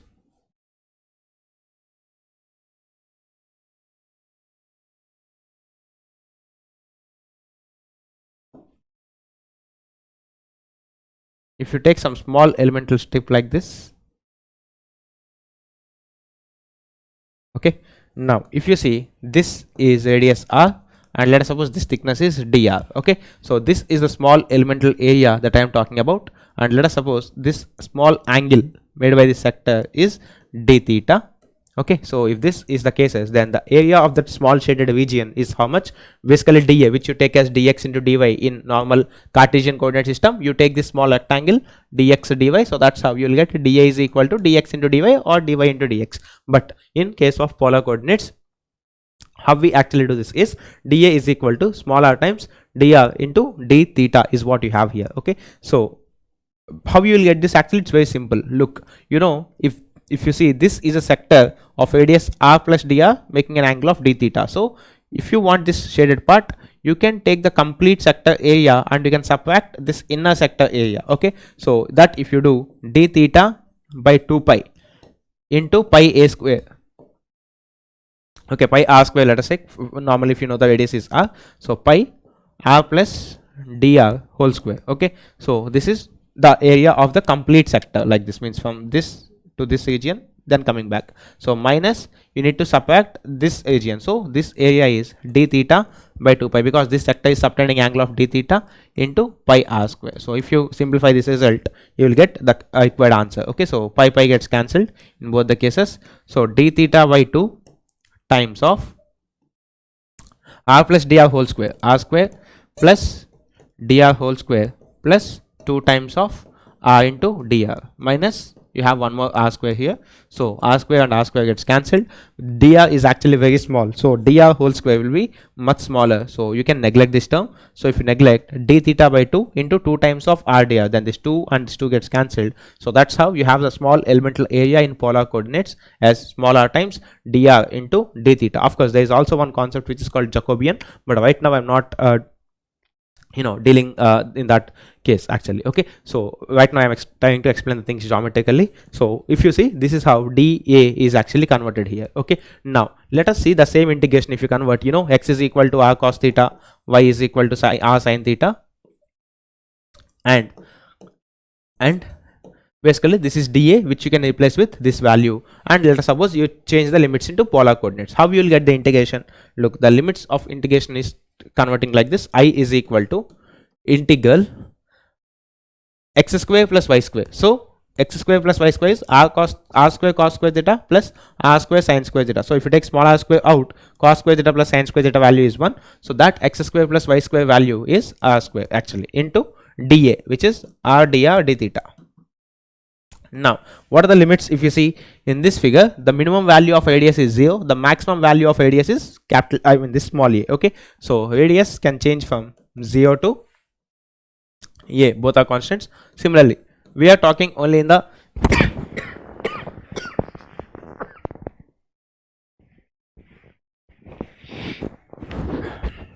so please look here, theta is changing from 0 to pi by 2. Okay, so because we are talking only about the first quadrant, so if you do the integration, normally whenever there are constants on both the integrals, you can do in any order, doesn't matter. If both the variables are in constants, then you can do anything. So integral theta is equal to 0 to pi by 2 r cube into dr. So integration of this small r cube with respect to dr is r power 4 by 4 within the limits 0 to a d theta. Okay, so if you simplify this, I is equal to 1 by 4 times of this smaller power 4 is small a power 4. This a is a constant, so a power 4 is also constant. You got the a power 4 value. Then what you have, theta equal to 0 to theta is equal to pi by 2 d theta. Okay, so this integration is pi by 2. So pi a power 4 by 8 is the value of this I value. Okay, so I is actually called pi, I value is pi a power 4 by 8. Now try to understand one thing. The radius of the circle is a. So what about the diameter? 2 times of a, correct? So if you write this coefficient in 2 times of a, so let us suppose if I want to keep 2 here, 2 power 4, I need to multiply on the top and bottom. So 2a power 4 divided by, so if you take 2 power 4 here, 16 into 8 is what you will get here. Okay, so this is 16 into 8 is what you will get here. So this is the value. So what is this value? Let me ask you this. So pi into 2a whole power 4 by 16 into 8. You have some value, for example. Okay, so you got some value. Now what is this value? Look, we have taken only one quarter. This example I have taken deliberately because I want you to show the polar coordinates conversion and all. So this integral in Cartesian coordinates got converted to this integral which is in polar coordinates now. Now if you see, this value is nothing but this value is for 1/4 of a circle. Okay, so if you take only one part, if you take only 1/4 of a circle, then that's what you have the value. Now let us suppose you have taken the full circle, then this value is nothing but 4 times of the full circle, correct? Why? Because y changes from minus root of a, because if you see this is a complete circle, then maximum and minimum values of x are, x will change, y will change from minus root of a square minus x square to plus root of a square minus x square on the top. Similarly, x will change from minus a to a. So all these functions are even functions and all. You can split the integrations and you can write 4 times of this limit. So now if you see, this is for 1/4. For full circle, if you write this expression for full circle,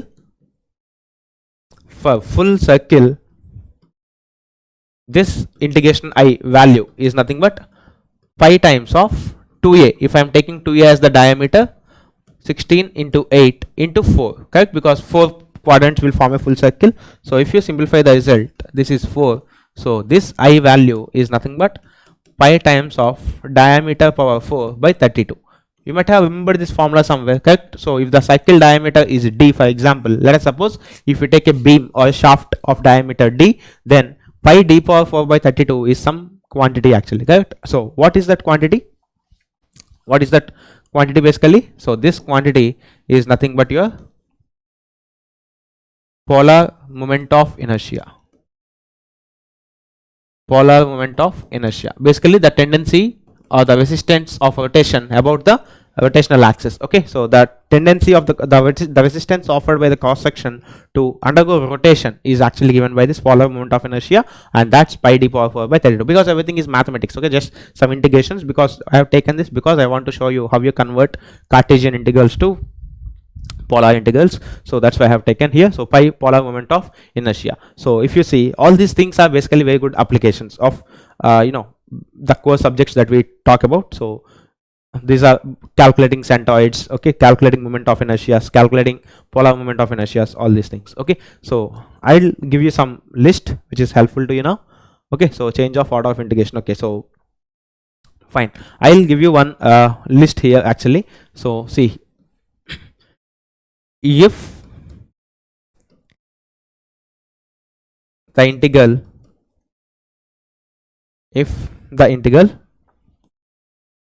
okay, fine, we have some good slides. So see here, if the integral or the region a,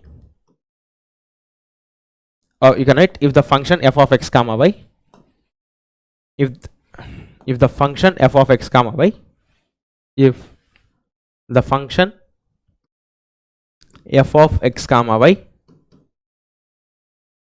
is continuous and differentiable, is continuous and differentiable, is continuous and differentiable at every point in a region a, at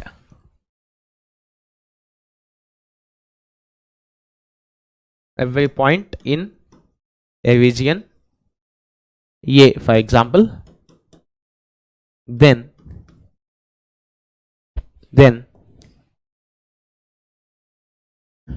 integral over A f of x comma y dx dy. Dx dy is basically small area dA. You can write integral A f of x comma y dA. This actually is equal to area of region A,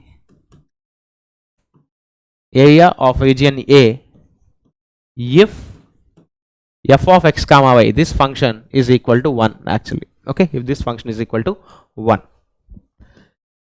Similarly, integral A f of x comma y dx dy. So this is equal to area of region A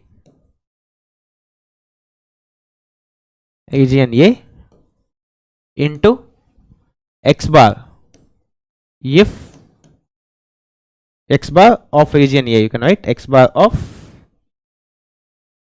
region A. Basically you want to measure the x coordinate of the centroid. Okay, if f of x comma y is equal to x. So I told you, whenever you keep a x here, that's nothing but a into x bar. Okay, so similarly if you keep y, that is y bar. Similarly, integral a to integral a f of x comma y dx dy, this gives you moment of inertia of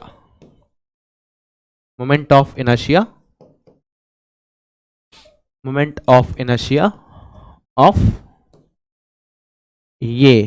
inertia of A about x axis, if f of x comma y is equal to y square. Okay, because the distances from x axis will be y, so integral y square dA gives you the moment of inertia of the region A about this x axis. Okay, so fourth,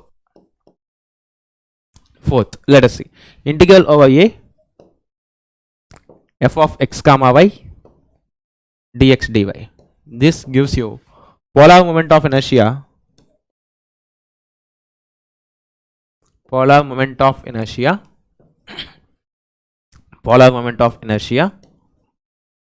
of A about centroidal axis. Okay, means if you take a axis passing through the centroid and perpendicular to this A, then you will get this polar moment of inertia of A about centroidal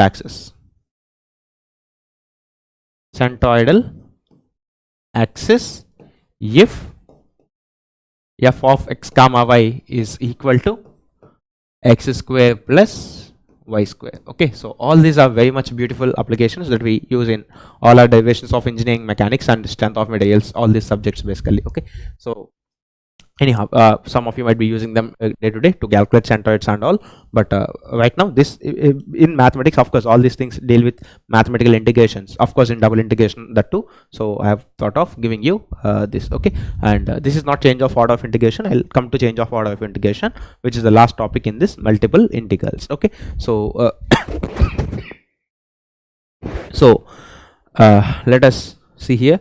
So basically all these are some physical applications of your integrations, means basically double integrations at least in this calculating polar moment of inertias actually. Okay, and triangles, basically this centroids of the triangles, all these things. Okay, so this is how we have defined this double integration and everything. Okay, now let us come to one last and important part, which is change of order of integration. Okay, just a minute.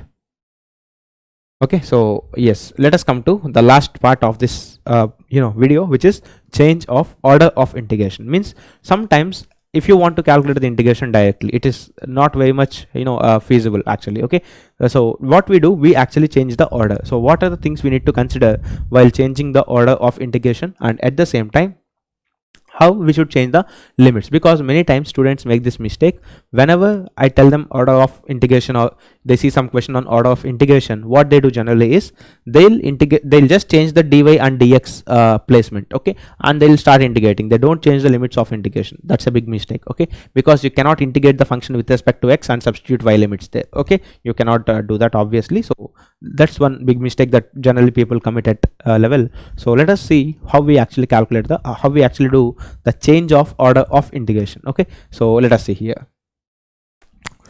So if you see, the change of order of integration happens like this. If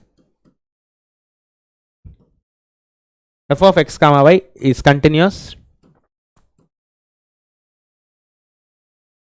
and differentiable, is continuous and differentiable,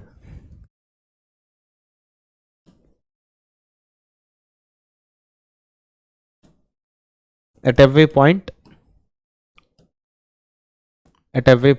in a region R, at every point in a region R, then at every point in a region R, then integral x is equal to a to x is equal to b, y is equal to some, say, psi of x, to y is equal to some phi of x. Okay, some phi of x. F of x comma y dy dx. This is actually changed to this integral, say some integral y is equal to c to d. Now y are written in terms of constants and x is written in terms of some functions. Okay, so x is some function, say f of x, or no, f we are already taking, so say some h of y to g of y, for example, f of x comma y dx dy. Okay, so this we basically how we actually change the order of integration. This is one very important step that we do in this case actually. Okay, so see how we'll do this.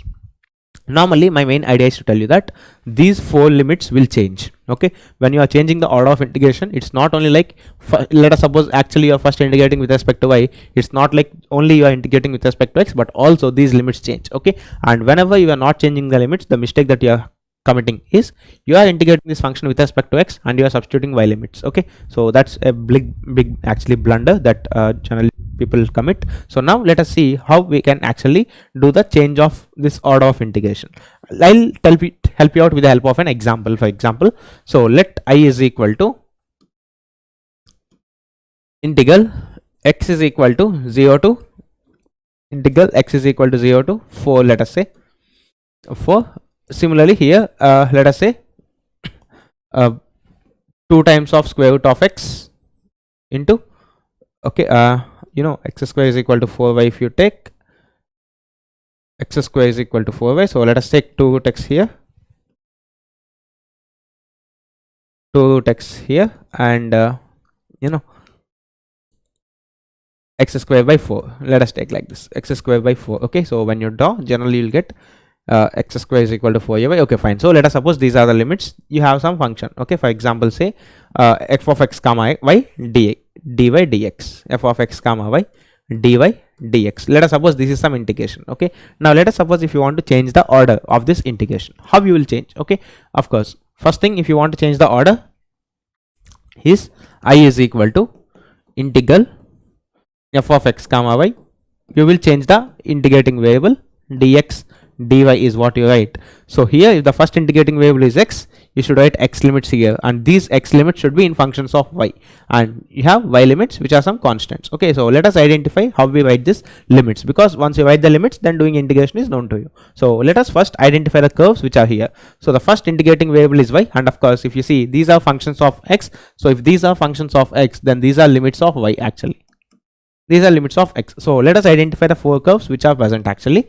So x is equal to 0, x is equal to 4, then y is equal to x square by 4, and y is equal to 2 root x. Okay, so let us suppose these are the curves actually. Okay, now if you identify this, if you identify these four curves, how they look like. This is x coordinate, x axis basically, and this is x axis, and this is y axis, for example. Okay, so this is y axis, 0 x y. Now if you see, x is equal to 0 is nothing but this y axis. X is equal to 0 is this y axis. Now x is equal to 4 will lie somewhere here, correct? X is equal to 4 will lie somewhere here actually.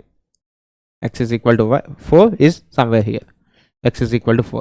Now what is this equation? Y is equal to x square by 4. So y is equal to x square by 4 is nothing but x square is equal to 4y. So if you draw the curve x square is equal to 4y, it looks something like this. Okay, so it's a parabola basically like this. X square is equal to 4y, but we are not considering the left side. For x is changing from 0 to 4, so our point of interest is only towards the right side of this y-axis. So this is x square is equal to 4. X square is equal to 4y. Okay, now what is the other curve? Y is equal to 2x, which means if you square this, y square is equal to 4x. Okay, so y square is equal to 4x curve looks like this. Y square is equal to 4x curve looks like this. Okay, so it's a parabola again. So if you see, so this again engages. Okay, so it's looking flat actually. So let me draw this curve also again with some more steep. Okay, this is better now. X square is equal to 4y. Now this curve gives you y square is equal to 4x. Okay, so if you plot y square is equal to 4x, this is y square is equal to 4x.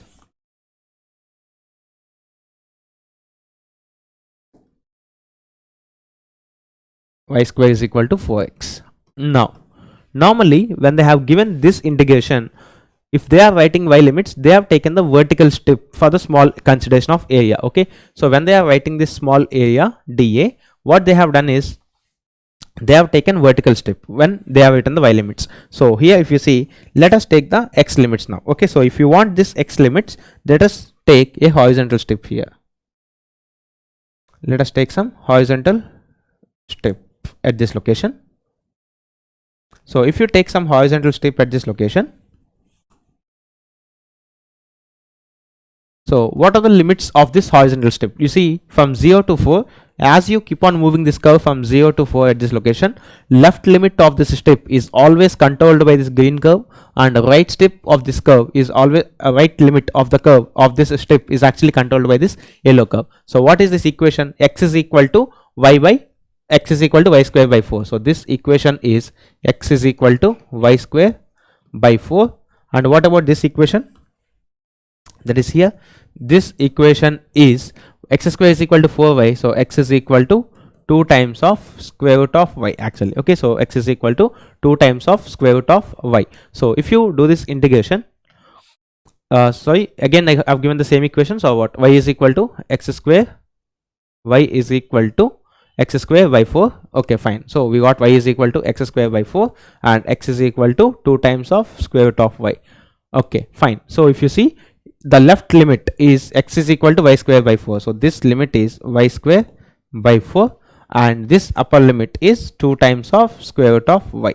So what are the limits of y? Here this is 0 and this maximum point is 4 comma 4, which is nothing but point of intersection of these two curves. You can calculate by substituting x from one function to other function. So if you see, y is changing from 0 at the bottom to 4 at the maximum, but of course these two curves are very much similar, so that's why you got the same equations. Okay, so it's very simple like this. Okay, so let us suppose if you want me to complicate the example slightly, look, anyhow, this is how you actually change the order of integration. These limits changes. Okay, it's not like you replace x in place of y, but in this case it happened in that way. But normally, I hope you understood, whenever you plot the curves, you should take a horizontal strip, and these limits are governed by that x values which are making the left and right limits for this strip. So as you keep on moving this strip from bottom to this top, left limit means the lower value of x is always controlled by this function x is equal to sorry, x is equal to y square by 4, and again this is controlled by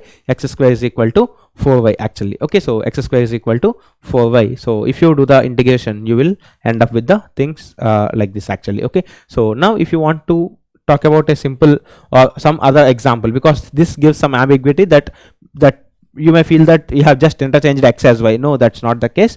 In this case it happened that we get the limits like this, but let us suppose if you have some integration like this. Okay, let us suppose you have some integration, integral 0 to 1, integral 0 to 1, integral let us say for example y is equal to x square is on the bottom.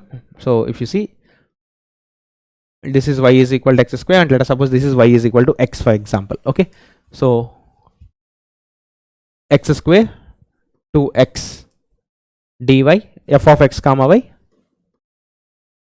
dy dx. So let us suppose if this is like this, dy dx. So these are limits of y actually. Okay, so these are limits of y and these are limits of x actually. Okay, so this is x is equal to 1. Now let us try to see how we'll actually convert the curves. Okay, so if you plot them like this, x coordinate, y coordinates, x axis and y axis, so 0 x y.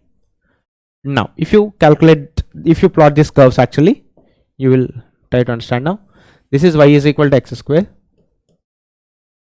y is equal to x square, then this line is y is equal to x, for example, let us say. Okay, so let us suppose this line is y is equal to x,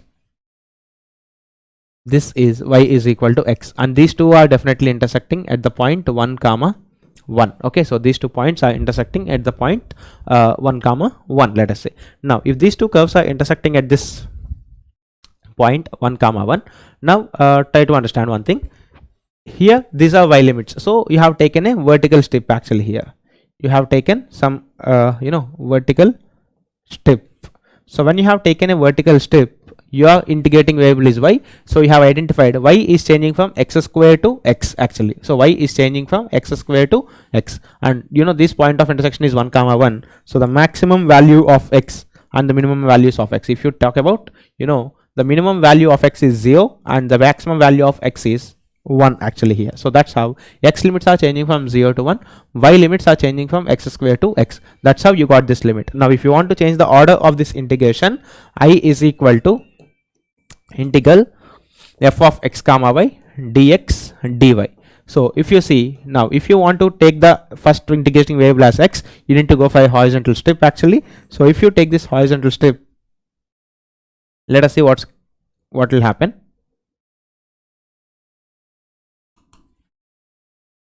Let us see what happens here. If you take a horizontal strip like this,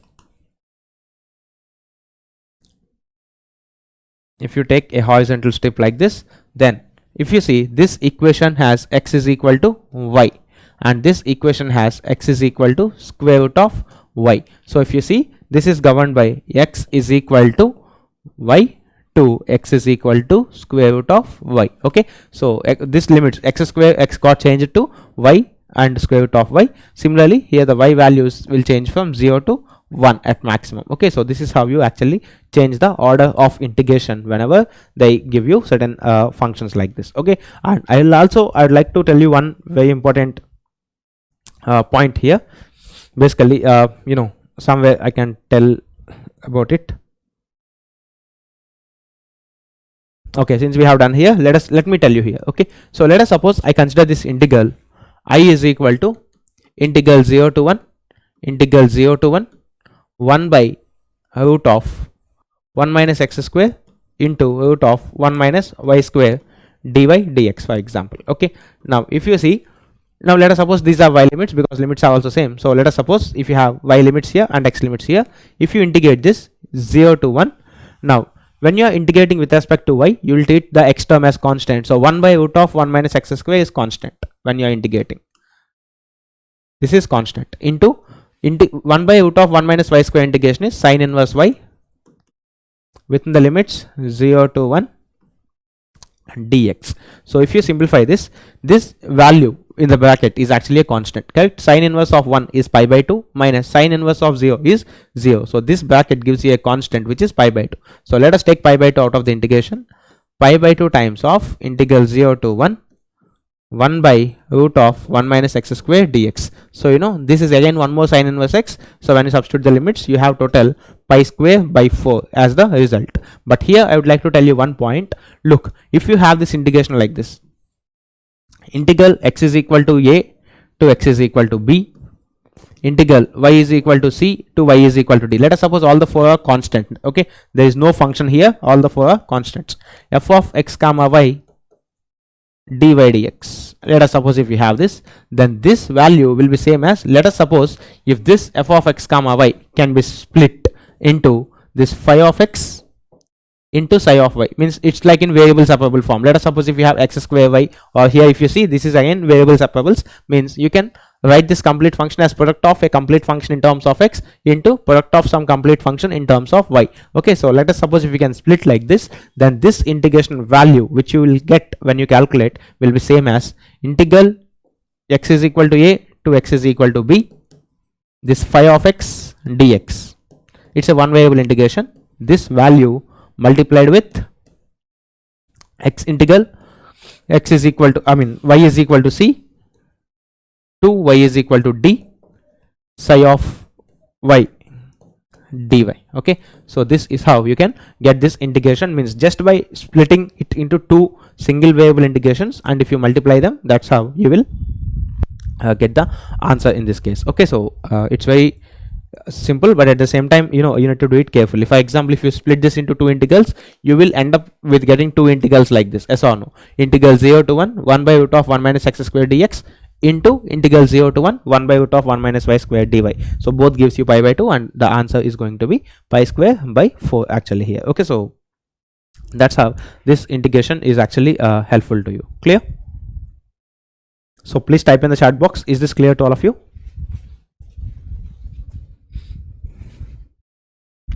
Okay, so please type in the chat box. Okay, I forgot this is a recorded session. Okay, got it. So now if you see, this is how we have the multiple integrals basically. Okay, so let us suppose if the integrations of third variable, okay, means if you have three integrations, for example, if you have a triple integral, normally we'll calculate in terms of volume integrals and all. Okay, it's a double integral. Whatever I have talked here is a double integral, but sometimes it's quite possible you can have a triple integral like this: f of xyz dz dy dx. So when you have an integral like this, what you will do is, here you will write the limits of z in terms of x and y. Okay, here the functions will be in terms of x and y. Okay, now next you will write y limits which are in functions of only x, then x limits some constants a to b, let us say. Okay, so this is how you actually write in case of triple integrals. So whenever you write this integral, z limits you will write in terms of x and y limits you write only in terms of x limits you will write as constants actually. Okay, so this is how we calculate the limits. Of course, the working procedure remains same. When you are integrating this function, you will treat x and y as constant. You will integrate with respect to z and substitute these limits, then the complete integral changes to double integral with x in terms of x comma y, and you have seen how to calculate the double integrals. Okay, so in one example I have talked about how to convert it into polar coordinates actually. So that's sometimes it's important whenever Cartesian coordinates gives you some tough formulations and all to integrate, you can always convert it to polar coordinates. Okay, so I hope it's clear. And yes, so basically if you see,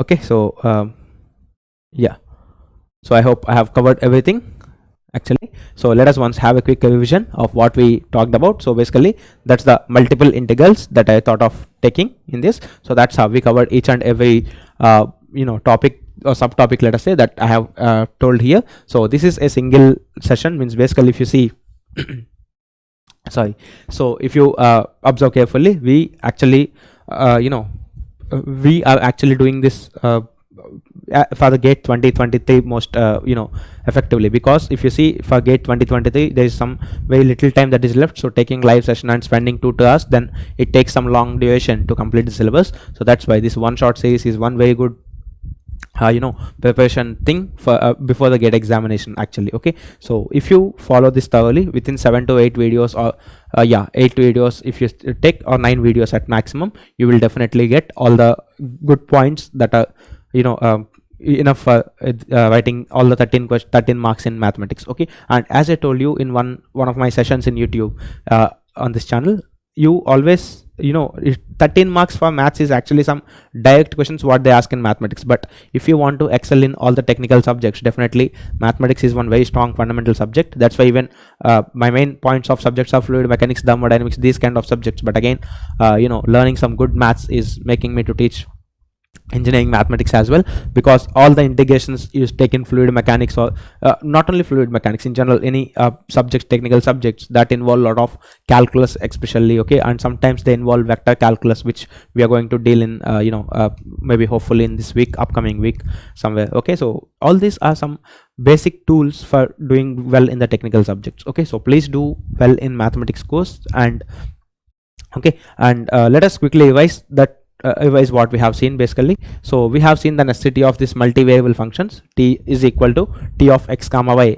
Why we need generally some multivariable functions, okay. For example, I'll tell you the highest function that I dealt in my life when I'm doing my research in, when I was doing my research at IITM, is some 100 variables, okay, 101 variables exactly. So that's why in linear equations I told you I have solved a 101 by 101 system. Actually there is something called Newton-Raphson method in numerical methods, so we do something called Gauss elimination and all using the Newton-Raphson's method, of course. So Newton-Raphson method is normally for algebraic equations. Gauss elimination is for solving matrices. But what happens when you go for two variable Taylor series, three variable Taylor series in Newton-Raphson method, you will end up with linear equations, okay. So we need to actually program the matrix and we need to go for a solution, okay. So that's how, means basically at many times we'll get these functions which are depending on multiple variables actually, okay. So we'll get some multiple variables, and so we have talked about the concepts of this multivariable functions.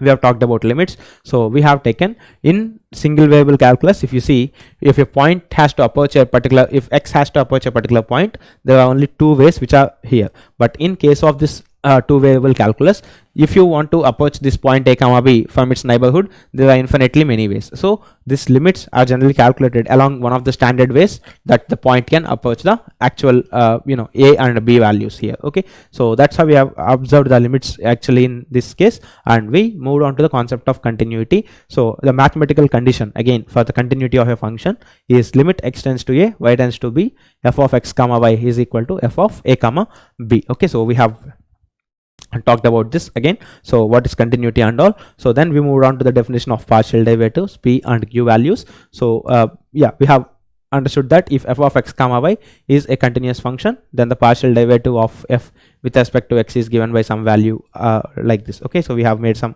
things clear. Then we have seen what is the chain rule of differentiation. This is actually very important thing, okay. As I told you, you will be using much in your technical subjects. So if you take any function in certain variables, then the total differentiation is basically these things, okay. So then we moved on to some classic examples, and also one very important result, that dou square z by dou x dou y is equal to dou square z by dou y dou x. So this is what we have identified in case of partial differentiation, okay. So order of differentiation doesn't matter, means if you take any function in two variables and if you differentiate with respect to y first and then with respect to x, or if you differentiate with respect to or if you differentiate with respect to x first and then with respect to y, your things remain same.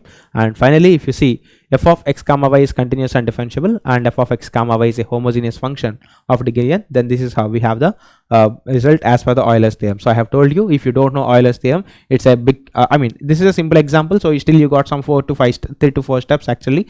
But if it's a complicated example, then you will be spending so much time. But in exam they'll always try to give you some complicated functions, so you should always save time by using this Euler's theorem, okay.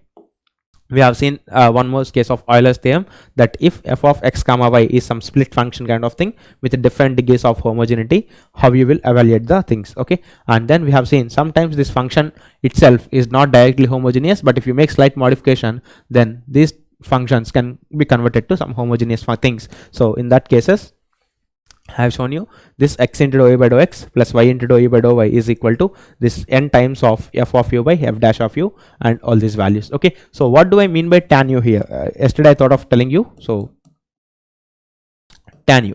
So what is this tan u basically, okay. So if you construct a triangle with these sides, look, if you construct a triangle with these sides, let us suppose if this is u, sin u is x square plus y square by x plus y, okay. So x square plus y square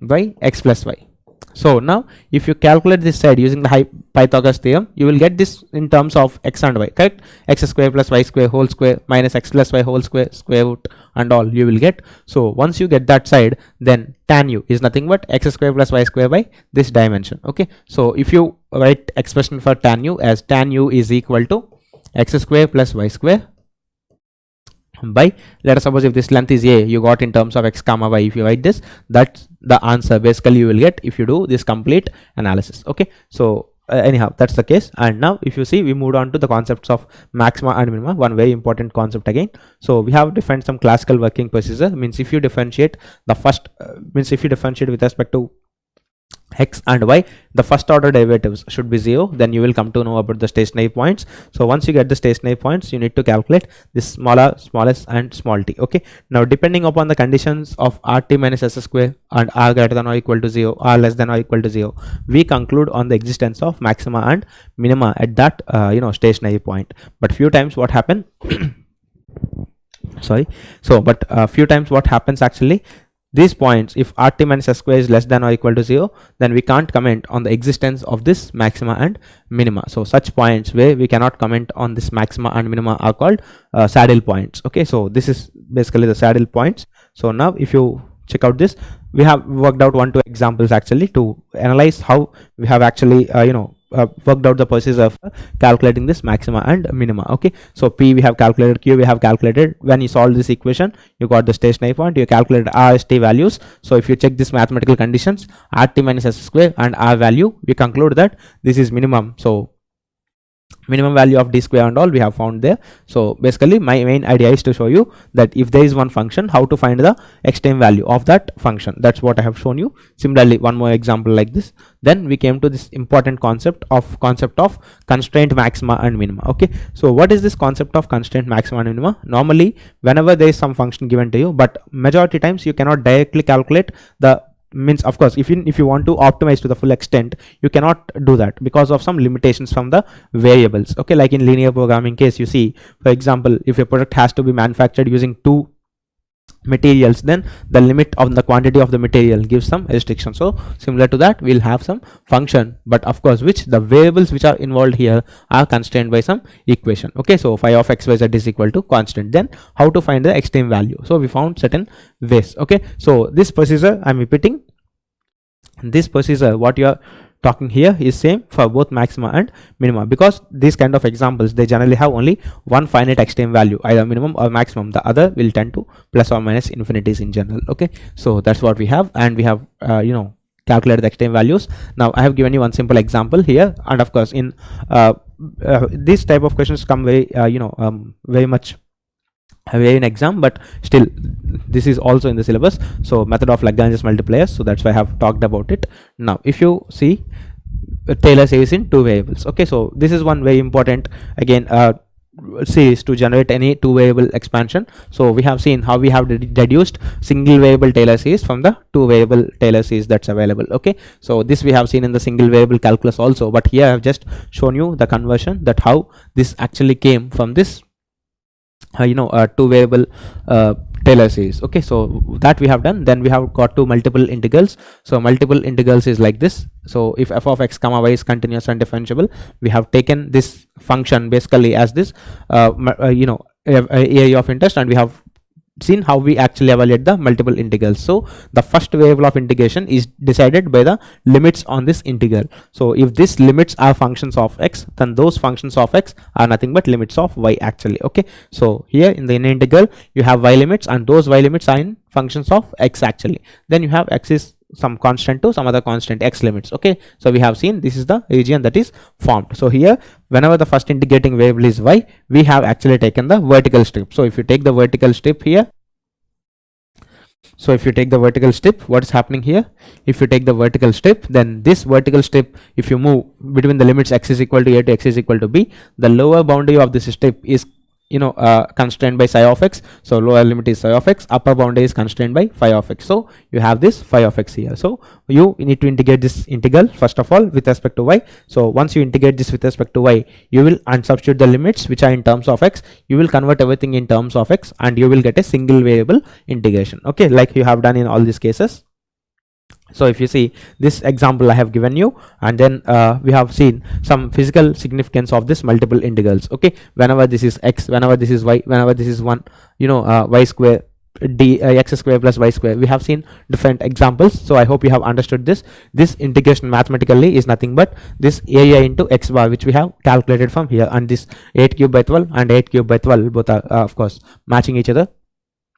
And then we have seen this I. Okay, so moment of inertia, whenever this function f of x comma I is y square, we see the moment of inertia. Similarly, this of course I have given you some formulation here that whenever both the limits are constants, then if this function is inseparable to variable separables, means if we can write this f of x comma y as product of some phi of x and psi of x, then this can be written as product of two independent or two integrals, single variable integrals actually. So this can be written as multiplication of two single variable integrals actually.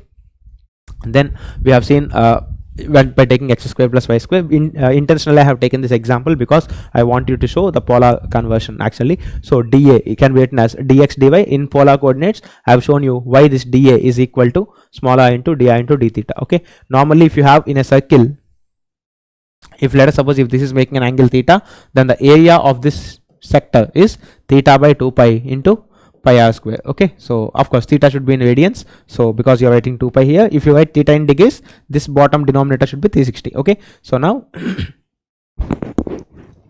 now you have taken basically to calculate the area of this small elemental strip, I have taken the complete sector minus this small sector I have subtracted actually. Okay, so I have subtracted that. So once I subtract that, I'll get this area. So this is some basic conversion that I have shown you here. This term we have actually neglected, because if you see why we are making this 0, because we have neglected that very small.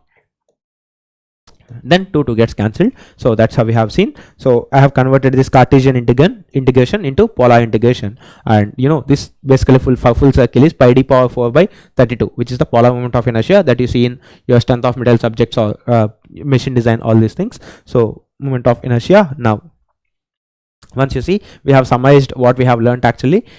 If this value is 1, then this integration gives the area of this figure, which is bounded here, which is told here. Okay, if this value is x, you have a into x bar.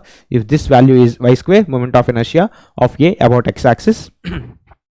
Similarly, if f of x comma y is x square plus y square, then that talks you about polar moment of inertia about the centroidal axis. Okay, so that's how it's very important for you. And change of order of integration. So basically one very important point in change of order of integration is, look, whenever you're integrating, whenever these are functions of x, that means these are y limits. Okay, so your first integrating variable will be y, but if you are changing the order of integration, if you want to make your first variable of integration as x, then definitely these limits should be x limits, but these x limits should be in terms of y now. Okay, so for that what we do, we will identify the 4 curves which are given here. We will plot the 4 curves, then we will convert the limits accordingly. Okay, so if x is the first integrating variable, take a horizontal step, write the limits. Okay, then you will get the answer. Similarly, we have taken for one more example also, which has given some coincidental results compared to this, but this doesn't literally mean that I'm replacing x with y. Here here mathematically, if you calculate, it happened that x values and y values are getting swapped actually. Okay, otherwise it is the same thing. So these are the 5 topics that we have learned in this multivariable calculus basic. You have some normally in gate examination, sometimes you will get some 1 to 2 marks out of this majority, and it's very rare that you will get 1 mark here. Okay, so now if you see, basically these are the topics that I have dealt, and I hope this lecture series of one shot series is actually helping you out. Okay, so till now we have talked about 3 modules, of course 2 modules. The second module being large, we have split that into single variable and multivariable calculus actually. Okay, so if you see, we have talked about linear algebra, then we have talked about single variable calculus and also multivariable calculus. So if you see, almost out of 13 marks, some 5 to 6 marks we have already covered. So if you are thorough with these 3 videos, then definitely start attempting PYQs of your branch. Okay, so here I would like to tell one point as a note, so please understand carefully here. If when I am teaching, I'll form the syllabus of my teaching in such a way that it covers all the topics of all the branches, but you need to check your syllabus carefully and identify those topics which are in syllabus for you. For example, when I give this one module course for complex numbers, actually civil engineering students don't have this complex numbers part, okay, which I'm going to take later. Similarly, computer science students have only 3 parts: basic calculus, single multiple variable, and linear algebra, and probability and statistics, okay. So CS students has only these 3 from engineering mathematics. Rest you have the discrete maths, basically DM, okay. So it's your job to please check the syllabus, what are the topics you have, so please follow for the topics, okay. Anyhow, if you want to listen to the full course, it's up to you, it's up to your own interest, but definitely I hope this video series will definitely help you out in GATE examination, and our team is doing good as well, so to make you understand the things. So I hope this lecture series is definitely helpful for you. So very soon, maybe in the next 2-3 days, we'll come up with the next module of differential equations, actually both ordinary differential equations and also the partial differential equations, okay. So we will deal both ordinary differential equations and partial differential equations in the next module, okay. So 3 modules we have finished. So linear algebra, basic single variable calculus, and basic multivariable calculus, okay. So next we'll cover we'll come to differential equations, okay. So there we'll see why we have learned this basic calculus, of course single variable calculus, why we are differentiating when integrating, how you write the integration values and all we have learned in the basic calculus. So that we'll utilize once again in the next course, okay. So thank you all. I wish you all a very good marks and good success in GATE examination for the upcoming session, okay. So thank you all, and definitely since these video sessions are for free, if you can if try to get the best out of it, okay. Please keep a notebook and make the preparation and all, so don't waste the time. And also you can definitely in doing combined studies and all, definitely you can use this video series, okay. Thank you all. If you have any issues, you can type in the comment box, I'll try to reply for that, okay. Thank you.